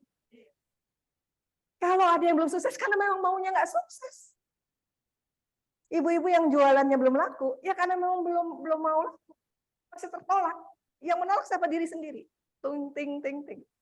Saya pulang ikut pelatihan ibu. Yang saya ikutin mindset. Mindset. Itu cuma main-main game gitu. Saya pikir ini masih 6,5 juta gitu. 6,5 juta. Satu orang gitu ya, 6,5 juta itu lama loh 2019 habis saya lulus. 2019 saya lulus ikut training itu di Jogja sama suami. 13 juta belum ongkos. Bolak-balik 10 juta lah. Hampir 15 juta, 20 juta. Ya itu better. Tapi luar biasa, sampai sekarang saya itu masuk dalam otak bawah sadar saya. Di sana dia itu memang mahal karena dia pakai teknik. Yang dia untuk belajar itu aja dia harus ke Amerika bayarnya hampir 200 juta untuk dia ikut training. Jadi kemudian kita itu ikut trainingnya. Dan dia punya satu gelombang yang ternyata gelombang itu masuk ke dalam otak bawah sadar kita. Dan itu men-set, sampai sekarang saya tuh ingat apa yang saya maukan pada waktu itu ketika di pelatihan, sampai sekarang masih, dan itu jadi tujuan saya sampai sekarang. Dan itu masuk. Pulang dari sana, kita tuh diajarin kekuatan pikiran. Saya coba ibu-ibu, saya coba untuk men-set pikiran saya sehingga saya bisa nyampe itu. Ketika di jalan sambil baca bukunya, merenung, jalan, ngobrol sama suami, pulang dari Jogja itu ya, sampai rumah. Di jalan, di pesawat, ingat baru saya posisi di pesawat sambil buku itu, saya bilang, saya cobalah gitu. Saya mau coba, saya punya keyakinan, besok ada uang masuk di rekening saya. Saya punya rekening itu, rekening pribadi, rekening bisnis, rekening gaji, BNI. Rekening BNI gaji itu hanya diisi pada waktu-waktu tertentu, Ibu. Tanggal 1. Kalau sekarang tuh mungkin pas ada bukan Remun Burin bulan Serdos. Dulu belum ada Serdos. Sudah ada Serdos. Jadi paling tanggalnya udah ketahuan. Nah, tanggal besok itu tidak ada jadwal uang cair. Karena baru cair gaji nggak mungkin dalam waktu. Saya mensugesti diri, saya bakal dapat uang, akan masuk 2 rekening. Saya nggak sebut uang, nggak sebut jumlah, tapi meyakini bahwa ada uang yang masuk. Saya itu diam coba dengan teknik itu meyakini bahwa insya Allah ada rezekinya, ada uang masuk. Terus udah malam tuh, besoknya bangun tidur dari subuh tuh saya tungguin ya. Gelap, tapi suruh yakin masuk, yakin di kamar mandi, maaf ngomong sambil di kamar mandi itu nungguin kok nggak bunyi, kan ada SMS bankingnya, kok nggak ada suara gitu, keluar lagi sholat. Pas di sekitar jam 2 tiba-tiba bunyi masuk rekening BNI saya itu, padahal itu nggak ada jadwal. Ketika saya buka, ibu-ibu, ternyata itu uang yang sudah lama, honor yang lama udah bertahun yang belum dicair-cairin, dan itu cair pada hari itu. Uang saya juga. Tapi saya merasa, oh ternyata ini cara kerjanya. Jadi kita itu ada satu magnet seperti dia. Ya makanya kejadian saya yakin bahwa alam ini ngikutin saya. Karena kita khalifah, karena kita konsepnya lebih kuat sebenarnya. Karena kita paham bahwa kita ini khalifah di muka bumi. Semua ini tunduk sama kita gitu. Tunduk sama kita gitu. Tapi syaratnya itu kuat dulu pikirannya, yakin dulu. Terus kalau gitu enak dong Bu, tinggal buat aja setting. Iya, saya juga banyak settingan, tapi ada yang belum sampai maksimal. Ketika saya banyak membuat setting dan banyak yang sudah nyampe, enak udah mau tiap hari bilang aja ya nggak bisa juga gitu. Kita harus punya keyakinan untuk melakukan sesuatu gitu. Keyakinan itu benar-benar harus full. Seperti saya lulus kemarin tuh sampai tanggal nggak bisa digeser-geser. Itu keyakinan full. Menunjuk. Jadi diajarin. Jadi Bu Bisani nggak usah dipikirin. Yang membuat kita nggak jadi nyampe itu karena pikiran kita. Nunjuk, katanya tinggal sebut mau punya mobil ini. Gimana belinya ya? Nggak mungkin lah, orang gaji aja cuma sisa tinggal 1 juta, dipotong sana potong sini. Gimana caranya mau beli mobil harga 200 juta, 300 juta gitu kan? Nggak mungkin. Udah bilang nulis haji tahun sekian. Ya nggak mungkin, gimana ya caranya gitu. Kita itu akhirnya, nah hal itu yang membuat kita, maka caranya ketika kita punya satu targetan, maka lepaskan saja. Dan itu done, Bu. Terjadi saya berkali-kali. Tulis saja, yakini saya bisa, nyantai ya saya bisa, insya Allah nyampe. Pasti nyampe dengan biiznillah, pasti nyampe. Udah gitu saja. Maka kejadian. Ruko ditunjuk, mau ruko itu gitu. Terus saya DP-in ruko itu. Terus pas udah jalan, adalah ke ruko di saya ceritain karena pengalaman pribadi, saya nggak bisa menceritakan pengalaman orang lain, tapi menceritakan pengalaman saya. Ada ruko di Jalan Perintis Kemerdekaan itu baru dibangun. Saya bilang, rukonya bagus ya buat laundry, karena usaha saya laundry. Bagusnya laundry ya di situ gitu. Saya mampirlah, namanya Pak Joko saya DP ya 5 juta, oke gitu. Saya urus waktu itu masih suka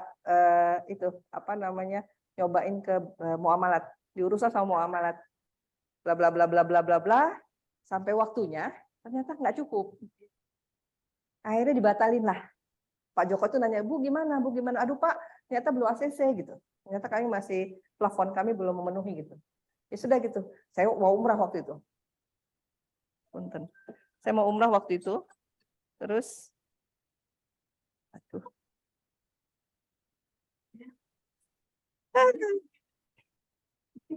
Amin. Saudara. Terus saya DP lah gitu. Ternyata pas waktunya nggak cukup uang itu.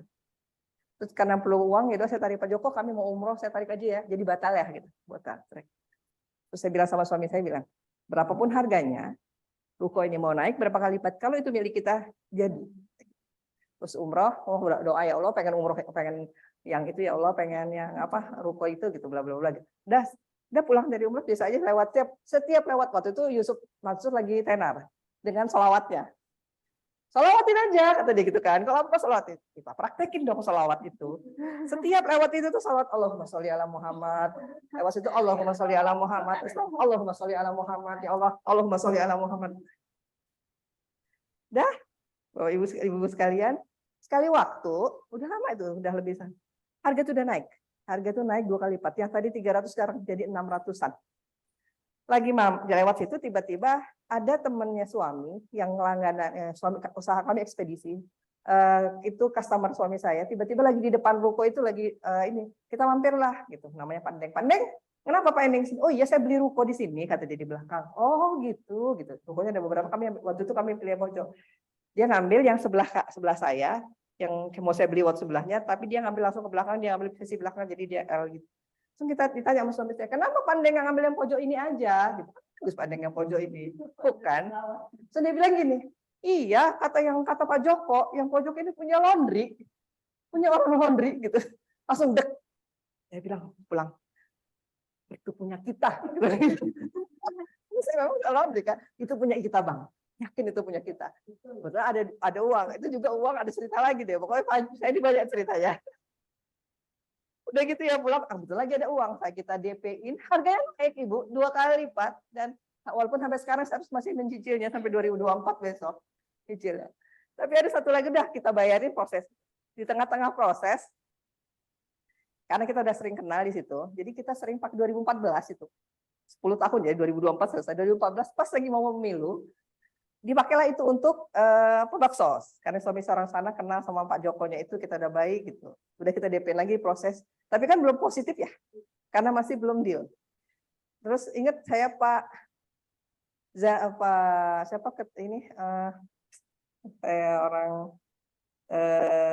pokoknya salah satu ustaz di Kedamaian ngasih sambutan lah situ. Terus dia bilang gini, udah ramai gitu, dia bilang gini, kita doakan kata dia gitu. Mudah-mudahan ruko ini ada yang bisa dibeli sama salah satu kader kita, kata dia gitu kan. Kita amin gitu. Tidak aja, padahal nggak tahu kalau kami lagi proses itu. Dia nggak doain. Kita doain mudah-mudahan aja ruko ini bisa dibeli salah satu kader kita. Saya sama suami keras mengaminin. Amin gitu karena kita lagi proses. Dan qadarullahnya Allah Maha Baik itu jadi. Kejadian kenapa? Karena yakin. Jadi sekarang saya ibu-ibu sekalian, walaupun banyak yang belum tercapai juga, tapi saya kerjaannya nunjuk. Suami saya kan ekspedisi ya. Jadi kerjaan kami kalau ada mobil besar tuh, mobil ekspedisi yang gede-gede itu nunjuk. Saya mau itu gitu. Ini mobil saya gitu. Ini mobil saya. Dan saya yakin suatu ketika akan kejadian. Dan itu sudah banyak sekali. Kalau mau diceritakan banyak kejadian-kejadian yang menurut saya ajaib. Dan itu ketika saya menyimpan itu di dalam memori saya, bahwa ini ajaib. Dan ketika saya mengeluarkan, saya seperti membuncah. Tahu membuncah? Bahagia. Bahagia gitu. Dan itu terbaca oleh orang lain. Ibu-ibu sekalian, kita punya gestur. Gestur tubuh yang itu sebenarnya dari hati. Jadi ternyata hasil penelitian, kekuatan jantung dan kekuatan pikiran itu lebih 5 kali lebih kekuatan jantung atau hati. Ini hasil penelitian. Kekuatan pengaruhnya. Jadi sebenarnya pikiran yang kita sebut pikiran itu sebenarnya hati. Hatinya mau kayak mana? Jadi mempengaruhi orang lewat hati, makanya dakwah dengan hati itu banyak ya, bukunya juga ada. Jadi sekali lagi yang harus dibuang dari sesuatu yang membuat selama ini menutup kita adalah keyakinan. Kemudian setelah kita buang tuh barrier-barrier, keyakinan kita sudah yakin bahwa kita berkelimpahan, apalagi yang dilakukan? Tadi cari pegasnya. Pegas tadi yang kita buat meloncatkan itu. Nah, itulah lingkungan kita. Ibu sekalian, ibu harus memilih, men-setting orang-orang yang bisa di sekeliling kita. Jauhkan yang negatif. Termasuk belajar mengatakan sesuatu yang selalu positif. Walaupun itu negatif. Contoh, saya sakit. Maka diganti jadi saya tidak sehat. Ini kami menerapi. Saya sama suami menerapi. Dan itu positif. Luar biasa efek. Men-setting senyum. Senyum itu bawa rezeki. Senyum itu bawa rezeki. Coba sekarang yang lagi itu. Kemudian senyum. Senyum yang bisa, saya cerita dulu dikit. Ini ilmu otak. Mungkin sudah pernah dengar juga. Bu Aisyah Dahlan pernah nyampein ini juga. Jadi, pusatnya, kita kan punya endorfin. Endorfin itu yang membuat kita bahagia. Nah, apa yang bisa membuat bahagia itu dengan ketawa, senyum, memberi, olahraga, belanja. Makanya ibu-ibu seneng scrolling yuk shopping. Iya.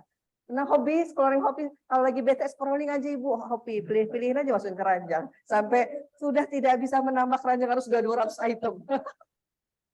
Delete. Dan itu ternyata membahagiakan. Ya, membahagiakan. Senang memang. Jalan-jalan ke mall buat ibu-ibu. Bapak-bapak enggak. Bapak enggak terlalu. Kemudian memberi. Kenapa pada saat kita sedekah, pada saat kita membantu orang lain, setelahnya itu kita bahagia? Karena endorfin. Dan salah satu lagi senyum. Senyum itu buat endorfin. Jadi pusat endorfin itu di sini.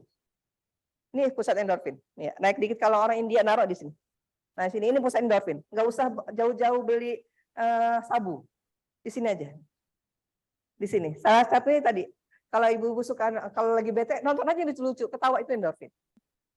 Ya, kalau lagi bete sama suaminya, tinggalin suaminya. Maksudnya jangan jauh-jauh tinggalin ya. Ntar diprotes lagi saya. Ya.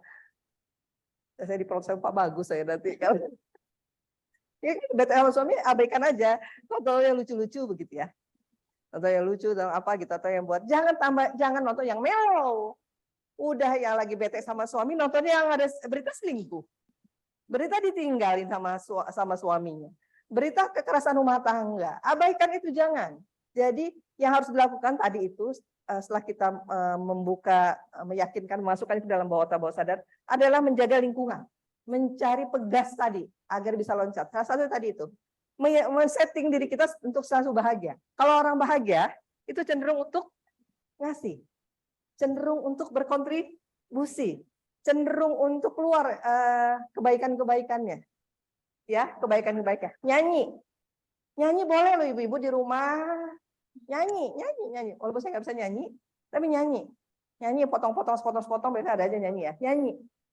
Dan tadi senyum itu syaratnya 7 detik. 7 detik dia langsung naik. Jadi senyum itu naik ke atas, dia lari ke sini ke endorfin. Senyum 7 detik. Tuh 2, 3, 4, 5, 6, 7. Tuh 2, 3, 4, 5, 6, 7. Tuh 2, 3, 4, 5, 6, 7. Keluar di endorfinnya. Tapi bukan senyum yang mirip. Gitu kan. 7 menit, 7 detik. Apa sampai ngelihat handphone baru orang. Jadi harus sama, harus stabil. Itu ilmu otak. Ilmu otak. Itu yang buat bahagia. Ketika setiap hari kita bahagia, rumah tangga kita beres masalah. Karena kita itu bintang, ratu. Maka dia akan mempengaruhi luas pengaruh. Yang paling besar luas pengaruh itu bukan bapak di rumah, ibu.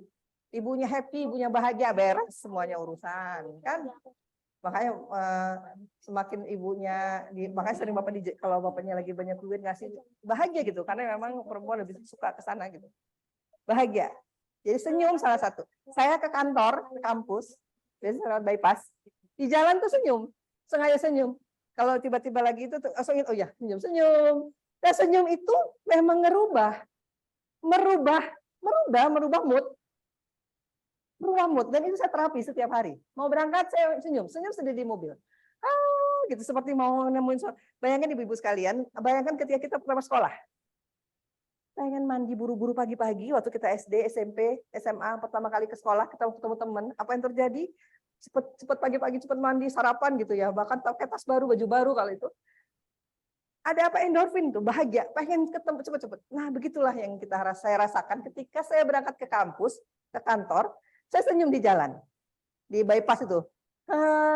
Gitu. Saya membayangkan ketemu mahasiswa yang minta tanda tangan gitu ya. Karena kalau nggak saya bete ibu-ibu ngadepin mahasiswa ya nggak salah ya. Yang minta tanda tangan, yang kita nunggu dia untuk bimbingan berbulan-bulan, tiba-tiba dia datang satu hari itu besok minta periksa. Kita nunggu berbulan-bulan, dia datang hari itu minta periksa juga. Gimana nggak bete. Nah, tapi kalau cara men-setting. Kalau dulu saya bete sama mahasiswa, saya marahin mahasiswanya. Kalau sekarang saya clear chat. Clear chat. Dulu kalau ada di grup yang banyak perdebatan, kita ikutan debat, sekarang no, clear chat. Saya tidak mau, termasuk juga kalau misalnya suami, betul suami saya nggak BTN, malah sering buat saya bete gitu ya. Maksudnya dia nyantai gitu. Saya mau bete kemarin dia nyantai aja. Masalah dia udah lebih advance untuk mengatasi membentengin dirinya dari bete orang lain gitu. Dia lebih advance untuk itu. Jadi dia isi going aja. Saya kadang-kadang masih terpengaruh kalau suaminya buat bete, saya terpengaruh gitu. Nah, gimana caranya biar tidak terpengaruh? Dan itu positif sekali. Lebih sehat, lebih nyaman, dan yang pasti potensi keluar. Nggak usah dipikirin potensi saya apa, keluar sendirinya. Jadi yang harus ibu lakukan sekarang adalah membuang masalah kiri kanan kita, membuang semua ketidakyakinan kita, dan menambah kebersyukuran. Menambah kebersyukuran. Waktunya habis, sudah 2:30. Sebelum masuk ke sana sambil saya itu, Ibu sudah memang ini materinya nggak cukup 1 hari. Maksudnya panggil lagi saya gitu. Tapi suruh bayar, suruh nyumbang tapi. Oke sih. Ini pelatihan memang nggak. Saya cuma membagi ya Ibu saya. Karena pada saat saya membagi saya dapat feedback. Jadi senang-senang aja bagi-bagi gini gitu ya. Bagi-bagi ini senang-senang aja. Karena pada saat saya ngasih saya akan dapat feedbacknya pasti. Jadi seperti mantulin mau lemparin bola akan balik, lemparin bola akan balik gitu. Malah seperti bola salju. Kalau bola salju itu dilemparin ngebesar ya. Walaupun dia nggak balik ke kita, tapi kita bisa nunggu di bawah untuk mengambil. Nah, seperti itu. Jadi memang mohon maaf kalau ini sedikit zigzag materinya. Harusnya materinya runut dulu begitu ya. Ya, ini insya Allah lain kali kita akan lebih eksplor, tapi mungkin ada beberapa waktu. Kayaknya nggak sempat untuk itu. Nggak sempat, saya sebenarnya ada 1 workshop, tapi sebenarnya nggak sempat karena sudah 3. Mungkin saya buka pertanyaan aja. Saya kembalikan ke pembawa acara ke kaitan dengan apa yang mau ditanyakan.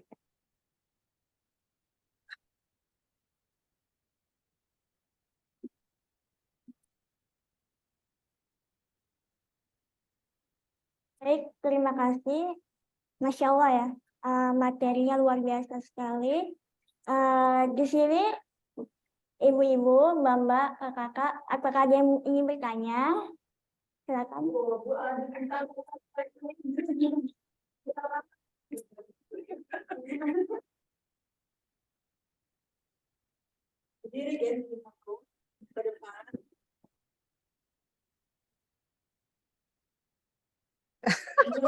Siap Bu Ani, mangga.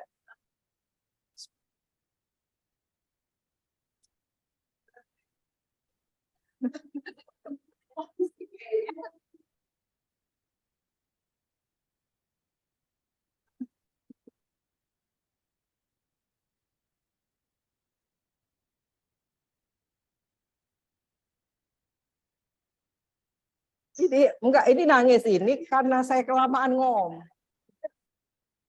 Enggak juga. Mangga Bu Ani.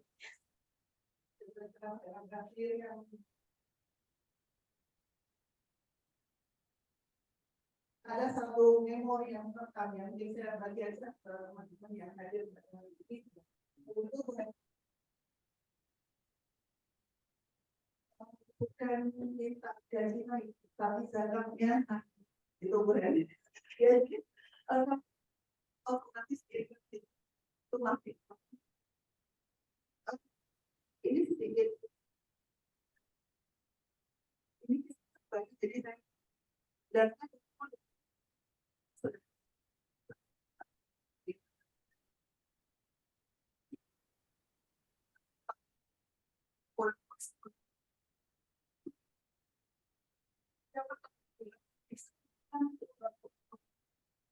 bisa ini yang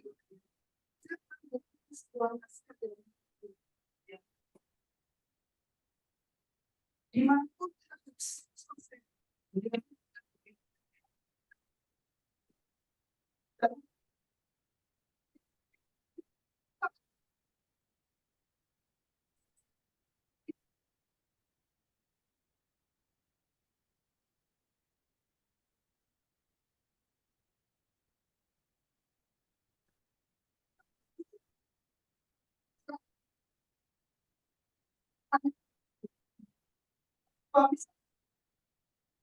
itu kan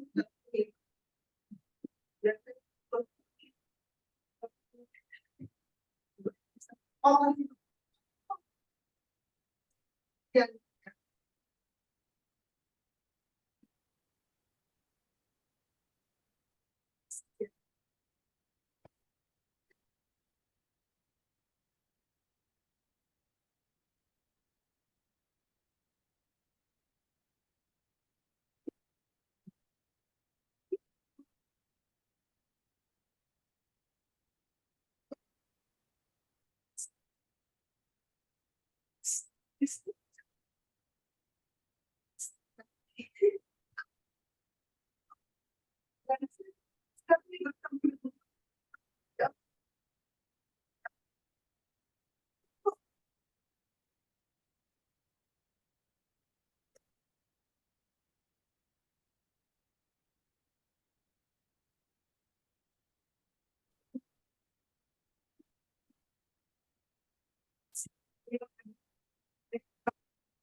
Hmm.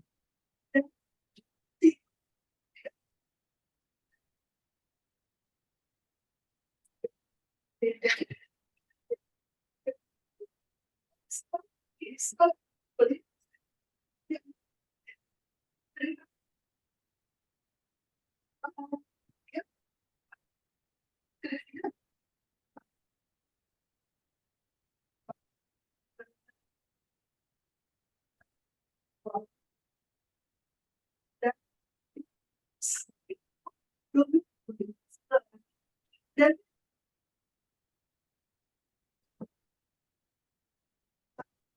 siap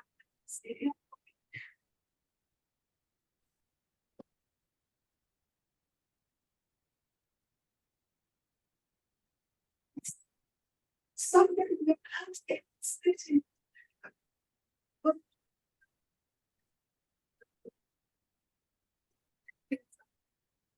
Ini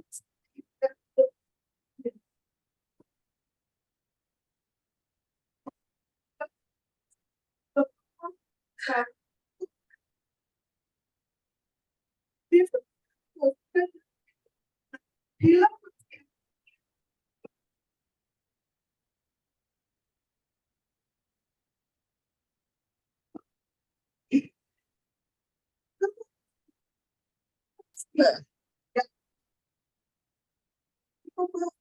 Berapa ini?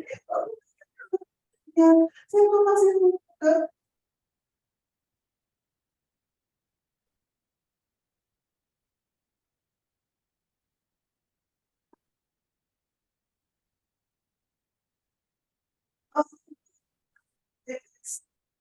Oh, ganti.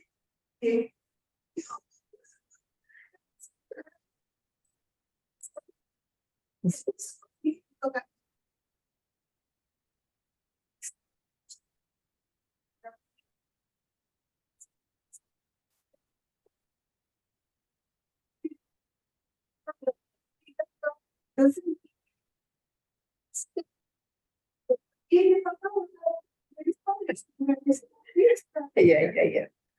Kalau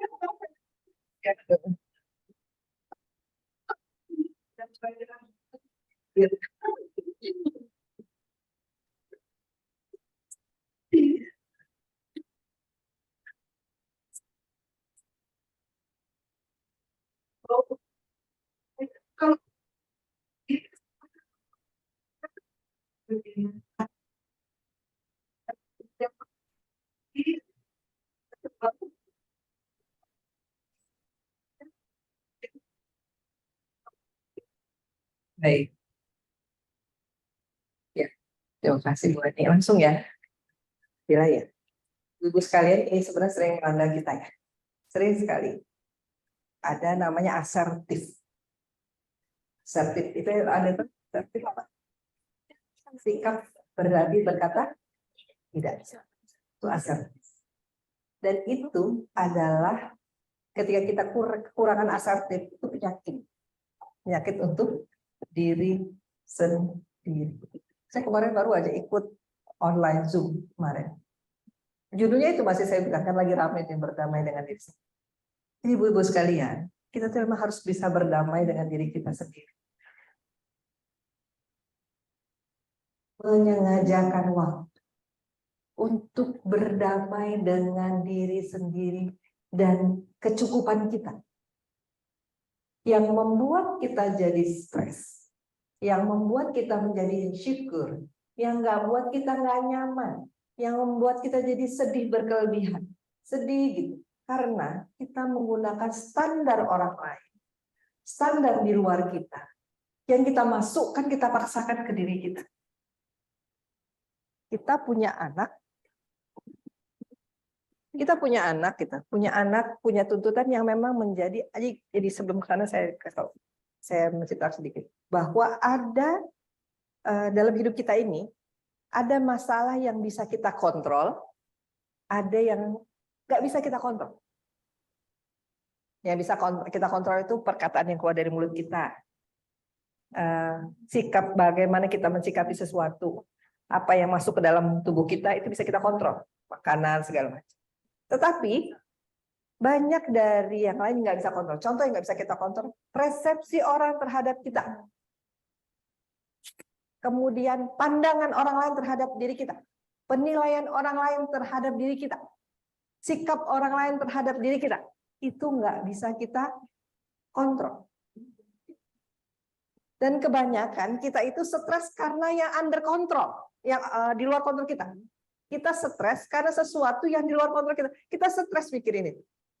Di kemarin saya, Masya Allah gitu, sangat relate dengan apa yang Bu Adi sampaikan. Jadi dipikir itu, jadi dia bilang gini, dia psikolog, dia bilang gini, ibu-ibu, kebetulan itu ibu-ibu semua memang, ibu-ibu gitu. Ayolah, mulailah berdamai dengan diri sendiri.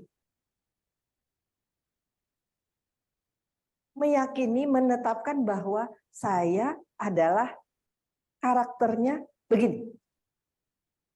Maka kita nggak bisa memaksakan orang lain harus mau, kita memaksakan diri kita harus sesuai dengan pandangan orang lain. Saya yang terakhir tadi buat. Kita maunya, kita tuh dianggap dosen yang tidak berkonflik. Tidak berkonflik. Sangat membantu, helpful. Dengan kalau bisa kita bantu semua orang, kita memang gitu kan ya. Kita pengennya bantu semua orang. Tapi yang terjadi apa gitu? Ketika kita pengen memenuhi itu, maka ada nilai-nilai yang kita langgar. Dan pada saat kita nggak mampu, kita stres. Karena kita berharap pandangan orang lain, kita menjaga pandangan orang lain itu sesuai dengan apa yang kita pikirkan. Padahal kita nggak mampu. Kita ini nggak mampu ngatur pikiran dosen itu, emaknya dosen itu kita nggak mampu.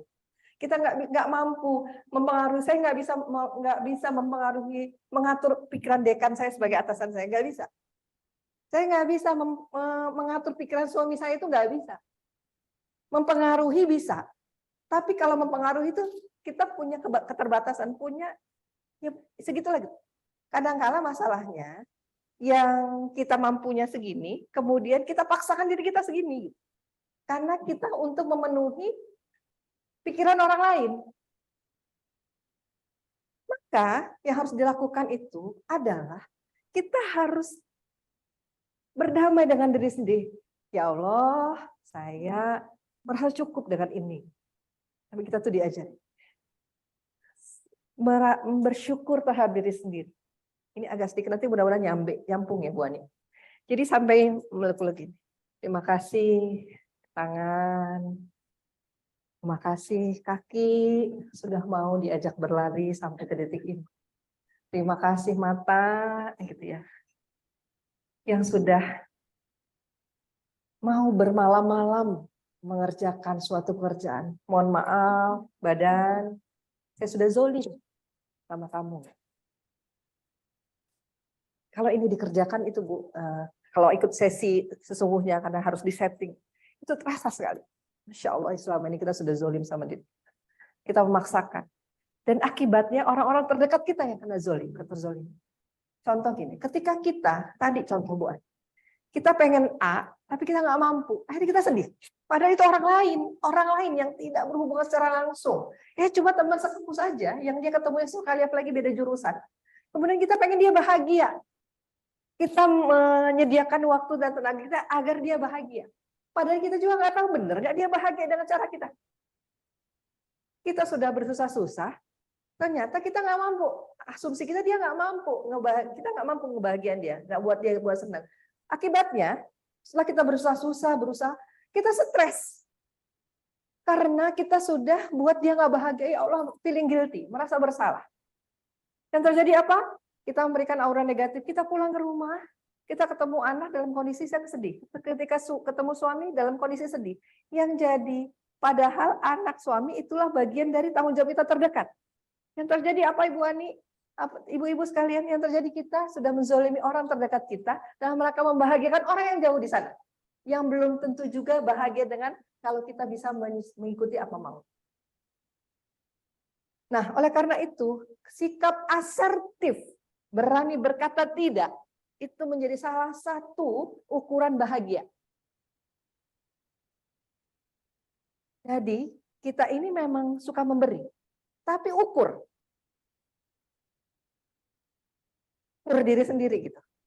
Kalau misalnya saya mau ini 100%, sana 100%, secara sunatullah nggak bisa kita memenuhi semua. Pasti kita harus prioritas. Maka tentukan dulu yang 100% yang mana, itulah. Dan bahagia dengan itu gitu. Bahagia dengan itu gitu. Yang paling utama ya misalnya anak kampus yang terdekat, misalnya kalau saya anak kampus suami misalnya. Suami tidak dalam rangka membuka ini, saya belum punya keturunan Ibu sekalian. Tapi alhamdulillah saya kholas masalah keturunan tadi. Sudah punya alternatif lain, dan dulu ada masa sangat terpuruk sekali. Sangat terpuruk luar biasa. Bayangkan tidak punya keturunan begitu ya, belum punya keturunan, dicari kemana, cari ke sini, nggak punya keturunan gitu. Itu terpuruk sekali. Dan pada saat saya bisa bangkit itu luar biasa. Oh ternyata Masya Allah, dan Tidak ada sedikit pun gitu. Alhamdulillah sekarang itu hanya kadang-kadang yang kebayang itu kalau yang sebuah melo itu kalau misalnya ngelihat teman nganterin anaknya habis Quran, itu aja. Maka dicari cara lain. Cara lainnya yang ngasih beasiswa anak yang itu misalnya. Jadi banyak. Jadi kita itu sebenarnya mencari jalan keluar kesedihan kita sendiri. Dan itu harus. Nggak boleh kita menggantungkan kebahagiaan kita hatta sekali pada suami. Nggak bisa. Kita akan kecewa. Ya, akan kecewa. Suami saya juga gitu. Dia tidak menggantungkan bahagia dia sama saya. Ya, dia cari sendiri. Kalau dia saya lagi bete, dia keluar apa nyanyi-nyanyi, apa buat ketawa gitu. Jadi maka kita, apalagi kita tadi menggantungkan bahagia kita dengan ukuran bahagia orang lain. Tadi contohnya saya akan bahagia kalau saya bisa nyenengin dia, terus ngelihat ibu itu masuk ke ruangan, kelihatan bete, kecewa, terus kita nggak ngerasa nyaman seharian kita, aduh ya Allah kita cari temuinlah ke Pak Kaprodi, aduh Pak gimana? Berhenti untuk mengukur kebahagiaan itu dengan orang lain. Katakan tidak kalau memang sudah tidak, dan kita harus bahagia dengan kata tidak itu.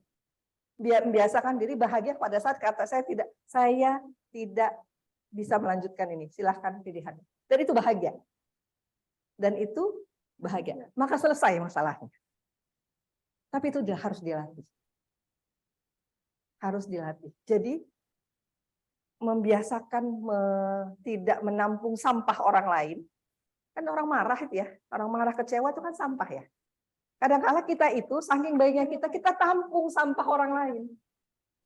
Dan terus kita pengen menyelesaikan masalah orang lainnya. Sering terjadi kita pengen menyelesaikan masalah orang lain. Teman kita sedih, kita cari solusinya. Teman kita mikirin gitu. Termasuk juga dengan bagaimana menyelesaikan dakwah ini. Ibu-ibu sekalian, kadang-kala yang di depan mata kita tuh kelewatan. Maaf, saya beberapa kali ngasih masukan kepada umahat yang bawa anak rame, anaknya masih kecil, dan dia paksakan bawa anaknya ke dalam acara yang ramai. Padahal sebenarnya bahagia dia itu, yang kita ini mendakwahi orang di luar sana yang bakal masuk ke kita. Jadi jangan sampai yang sudah dalam kekapan itu terlepas hanya karena kita pengen mendapatkan yang lain. Nah itu seringkali terjadi sama kita, bukan ibu saya juga. Karena pengen sesuatu yang besar, yang di depan mata kita lepas. Jadi saya juga kasih masukan ke struktural. Gimana caranya buat kebijakan, buat umahat yang punya anak 2 dan balita, mereka dibebaskan untuk datang yang kira-kira kalau suaminya udah di situ. Atau gimana caranya mereka tidak terbebani sampai seharian gitu. Mereka dikasih. Karena itu fokusnya gitu. Dan kita tuh bahagia di situ. Seringkali kita menampung sampah orang lain, kita mencoba menyelesaikan. Padahal upaya yang kita kerjakan nggak nyelesain masalah dia juga. Karena dia punya rasa dan bahagia yang sendiri, ukuran yang sendiri. Kita jadi nggak bisa pakai ukuran bahagia dan kesedihan orang lain, kita masukkan ke dalam diri kita. Yang terjadi, kita sering begitu. Ya Allah kasihannya ya tetangga saya itu, ya Allah. Kita, anak suaminya ditinggal suaminya, terus susah gitu. Terus kita larut dalam kesedihan itu. Masuk atau banyak kejadian gara-gara si Inara kemarin viral Inara, banyak yang bapak-bapak dimarahin suaminya, itu kenyataan ibu-ibu karena mereka memasukkan sampah orang lain ke dalam dirinya. Itu kejadian yang sering kita lakukan dan kita berusaha untuk menyelesaikan masalah itu padahal nggak bakal selesai. Maka yang terbaik itu selesaikan masalah hidup kita dulu baru kita bantu orang lain. Karena kalau kita juga ngesain masalah kita masain. Jadi memang harus beres, makanya kenapa harus beres dulu dengan diri kita. Kita terdekat baru keluar. Jadi kalau memang kira-kira jangkauannya terlalu banyak, dikurangi jangkauannya untuk menyelesaikan ini. Kan ada fasenya. Selesai gitu masalah. Mohon maaf saya mungkin kurang pas berhubungan menyampaikan dengan keluarga, tapi mudah-mudahan hasil melihat, hasil memahami gitu. Mungkin kurang pas ketika karena saya tidak ada anak yang dari bayi langsung saya didik sampai, tapi saya melihat saja kakak-kakak, teman-teman. Nah, ini sama berlakunya. Jadi, masalahnya adalah kita harus bisa memilih. Jadi jangan sampai kita itu menggunakan persepsi orang lain, kesusahan orang lain, kebahagiaan orang lain, kita masukkan sebagai ukuran kebahagiaan kita. Dia itu bahagia kalau anaknya lulus, dan kita harus harus berkontribusi gimana cara anaknya lulus. Kemudian kita korbankan bahagia kita. Itu kan nggak bisa. Karena kita pengen ngebahagiain orang, kita korbankan kebahagiaan kita. Masalahnya ibu-ibu, ketika kita nggak bahagia, kita nggak happy, urusan kita yang lain nggak selesai. Maka pastikan diri kita bahagia. Pada saat kita bahagia, pada saat kita lapang, pada saat kita bisa senyum, bahagia senyum, maka pada saat itu keberlimpahan kita akan keluar. Bukan kaya, tapi keberlimpahan. Berlimpah itu gimana? Luber.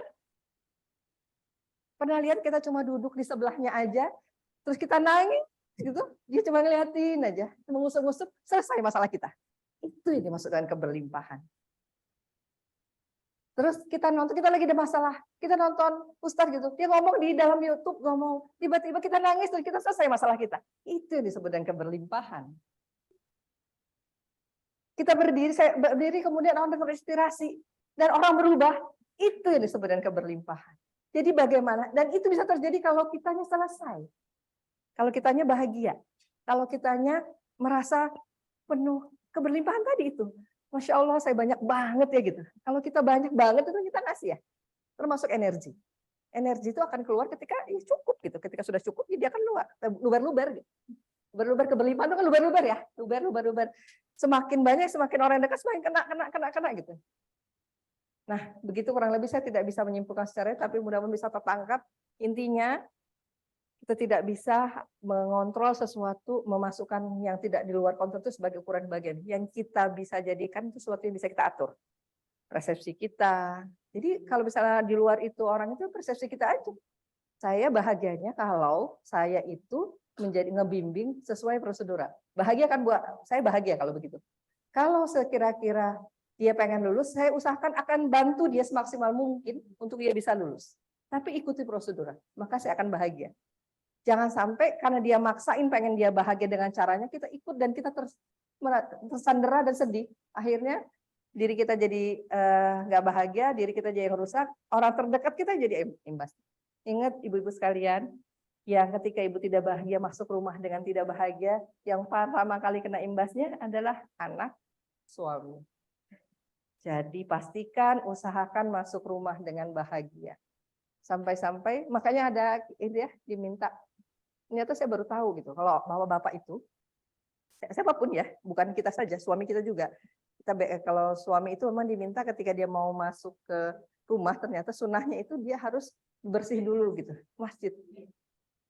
Karena begitu dia bahagia, sekali lagi kita punya aura pengaruh, ada pengaruh. Nggak usah jauh-jauh deh. Jadi ada pernah satu workshop yang menceritakan, jadi dia duduk di sini, yang satu di sana, sama-sama ditutup matanya, gitu ya. Saya ngejalanin itu waktu workshop berapa puluh tahun yang lalu. Bang Reza namanya yang ngasih itu. Jadi kita satu sana, satu sini gitu, tutup matanya gitu. Yang lain ngelihat. Kemudian yang satu dibisikkan. Pertama dibisikkan gitu. Ada berita ibu kamu kecelakaan dan lagi dalam kondisi yang kritis. Begitu dengar kan dia, ini pada jauh, dia nggak bisa mendengar, yang sebelah sana nggak bisa mendengar bagaimana kondisi yang sama-sama ditutup. Dia terisak gitu, agak itu gitu. Terus nggak lama dijeda dikasih tahu lagi, alhamdulillah ternyata mobil yang ditumpangi, yang dianggap tumpangin itu salah gitu, salah informasi. Pada saat dia dengar langsung dia bahagia gitu. Setelah selesai, ditanya di sana, apa yang kamu rasakan, temannya? Terus dia bilang, saya pertama ngerasa ada kesedihan, merinding gitu. Nggak lama, saya ada kerasa, terus nggak lama, tapi ada setelah itu bahagia. Artinya apa ibu sekalian? Kita memberikan aura pengaruh. Kita mengeluarkan energi. Ini adalah ilmu pasti, energi. Sama seperti ilmu otak tadi, bahwa otak tidak bisa merespon negatif, tidak bisa merespon nanti, besok. Kalau kita mau berubah ya sekarang. Coba lihat, misalnya rasain aja. Saya pengen kaya besok. Tapi sekarang, saya pengen kaya sekarang. Saya sukses sekarang. Itu beda. Rasanya bisa dirasain. Karena respon otaknya gitu, itu ilmu otak. Dia nggak bisa. Saya itu lagi mau menerapi, mau tidur, harus melakukan sesuatu hal dulu. Berkali-kali selalu kelewatan karena ketiduran. Entah ketiduran, entah karena tiba-tiba karena baca apa tiba ketiduran enggak. Tapi paginya saya ingat harus yang aduh saya itu ya, nanti malam lagi deh. Nanti malam. Respon otak saya ternyata nggak jalan nih karena nanti. nanti lagi lah, coba lagi nanti lagi. Terus saya balik.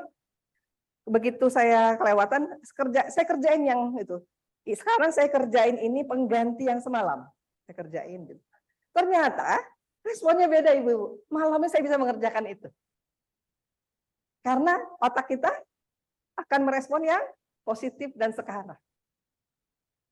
Begitu salah satunya, wallahu a'lam bishawab, jawab satu aja lama banget. Wah, ini mudah-mudahan, mangga ada waktunya silakan.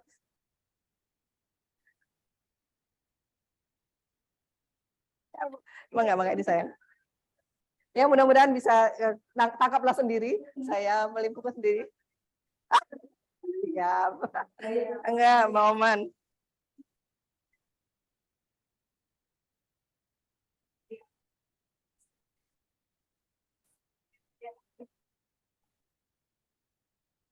Insya Allah, Masya Allah.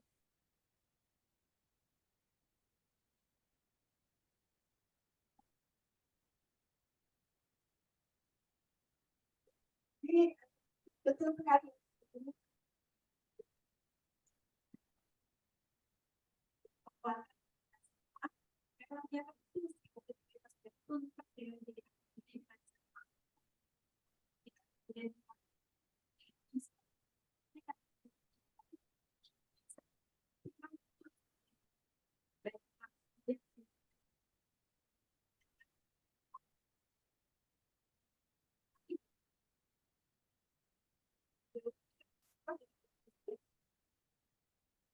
Yakin. Betul. Jadi betul-betul pintar, betul-betul lebih siap ya. Jadi kami tiba-tiba ini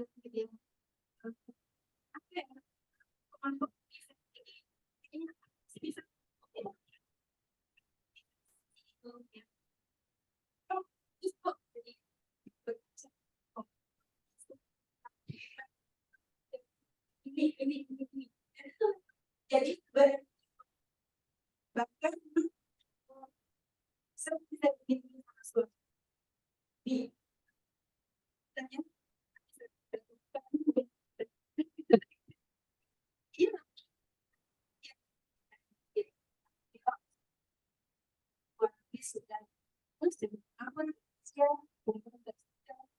bisa bikin di iya, karena kita harus penting bersyukur dengan yang kita sudah mampu yang ini uji atau bersyukur yang sudah kita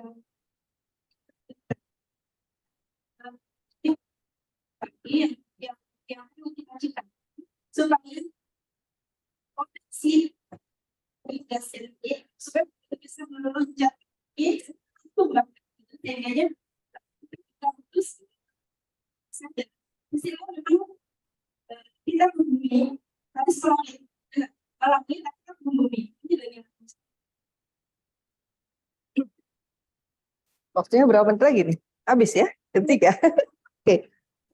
Ya, tadi ada yang belum tersampaikan memang terkait dengan pertanyaan Mbak Oman. Salam dengan suaminya Mbak Oman. Ya, jadi Ibu sekalian, ada yang namanya, jadi kita itu, saya lupa istilahnya. Jadi kita tuh seperti sudah terbentuk dengan sesuatu persepsi yang kita buat. Dan itu nggak bisa, susah ngerubah. Orang yang sering telat, atau ada orang yang nggak bisa kalau nggak telat. Ada. Yang nggak bisa kalau nggak telat. Walaupun sudah ngusahain kayak mana, telat aja. Walaupun sudah ngusahain. Saya lupa istilahnya. Dan itu memang sudah begitu gitu. Setiap usaha rugi aja. Ada yang begitu. Setiap mau usaha gagal aja. Ternyata itu adalah mental block tadi. Jadi ada mental block yang dia sudah seperti mendarah daging gitu. Mendarah daging susah dibuat. Dan ternyata itu bisa dirubah ke mau nggak mau disengajakan untuk ke lingkungan. Jadi memastikan setiap saat kita lebih harus aware terhadap diri kita untuk tidak terlalu intens berhubungan dengan sesuatu yang berlawanan. Sama seperti tadi, bahwa kita ini magnet. Kita akan narik yang sama. Semakin positif ya, ya kan yang tarik positif juga. Semakin negatif, negatif juga. Berapa banyak dari kita yang tadi sehari-hari, yang setengah hari ini, yang keluar istilah negatif. Nggak bisa, saya kan gini, aduh, belum mampu. Nah, istilah-istilah begitu. Dia akan mendekat kepada yang negatif juga. Nah, cara yang paling ampuh itu adalah memastikan diri kita dekat kepada yang positif. Saya ceritakan dulu gini. Saya itu baru sadar bahwa siapa si Uno itu? Sandiaga Uno. Sandiaga Uno. Saya kan gini, dari dulu kan kenapa ya orang kaya itu tetap kaya gitu ya? Jadi Sandiaga Uno, Erick Thohir, sama ada satu lagi, itu ternyata sekolahnya sama. Dari SMA, kuliah di luar negeri. Dan ketika mereka sekarang, ternyata sama circle-nya. Jadi, yang paling utama itu kita mencari circle. Circle itu harus dijaga. Sekarang kita semua circle solehah ya. Masya Allah kita tuh circle-nya circle baik. Tetapi harus ada yang kita buat circle yang lain untuk meningkatkan, melayakkan diri. Ibu-ibu sekalian, saya pernah berapa tahun yang lalu ya, lama. Saya mencoba untuk melayakkan diri, circle saya, level saya naik seperti orang Cina itu. Jadi pernah ada satu pelatihan yang setelah Tung Desem waktu itu. Tung Desem tahun berapa ya? Sudah lama. Sekitar 7-8 tahun yang lalu pelatihan di sini. Kemudian setelah dia itu dia biasa-biasa. Setelah dia ngasih pelatihan yang bersemangat, kemudian dia ngasih gong terakhir itu dia akan jual properti. Dia jual properti itu di Lipo Karawaci, di atasnya kan ada mall, ada apartemen ya. Apartemen. Waktu itu lagi mau dibangun. Jadi pada waktu itu orang Cina itu berbondong-bondong ngasih DP. Jadi kata 1, 2, 3 itu kasih 3, orang tuh berbondong-bondong pakai kartu kredit untuk kasih DP untuk tanah jadi. Saya bilang sama suami saya, Cina aja yang bisa gitu. Padahal kita nggak ada uang waktu itu. Maksudnya, ya sudah kita mulai. Jadi saya berangkat juga, suami saya masuk tulisin gitu, langsung transfer gitu. Entah dari mana duit waktu itu, langsung saya 2,5 juta. Oh boleh Bu, nggak apa-apa, atau 5 juta. Pada waktu itu, dan itu kejadian. Akhirnya nggak lama kita ngasih DP, nggak lama kita suruh survei ke ngeliatin tempatnya, dan jadi. Beli apartemen, ya cicilannya 8 juta waktu itu saya masih itu. Walaupun terjual kembali setelah itu, Cuma kita meyakini circle bahwa circle saya di sini loh, pantas saya ini di sini. Memantaskan diri itu menjadi satu akal metal block. Jadi silahkan pilih mau di mana kita. Maaf punten. Kalau kita lihat, sebenarnya saya sudah lihatkan videonya. Kalau ingat beberapa waktu yang lalu viral, si siapa yang menang Got Talent? Siapa namanya? Putri Aryani. Putri Aryani itu tidak bisa melihat. Sebenarnya aslinya dia tuli, tapi karena dikasih itu. Tapi sekarang orang tidak melihat itunya. Enggak, bahkan hampir-hampir kita lupa bahwa dia itu buta. Hampir-hampir kita lupa. Setiap kita ngedengar, hampir kita buta. Karena luar biasanya. Potensi yang terlejitkan. Gitu. Karena dia mampu melevelkan dirinya di sana. Gitu. Bahkan kita banyak dari kita yang nggak selevel itu. Ya selevel itu cara komunikasinya, cara menyampaikan. Artinya, yang harus kita lakukan adalah kita menaikkan level circle kita.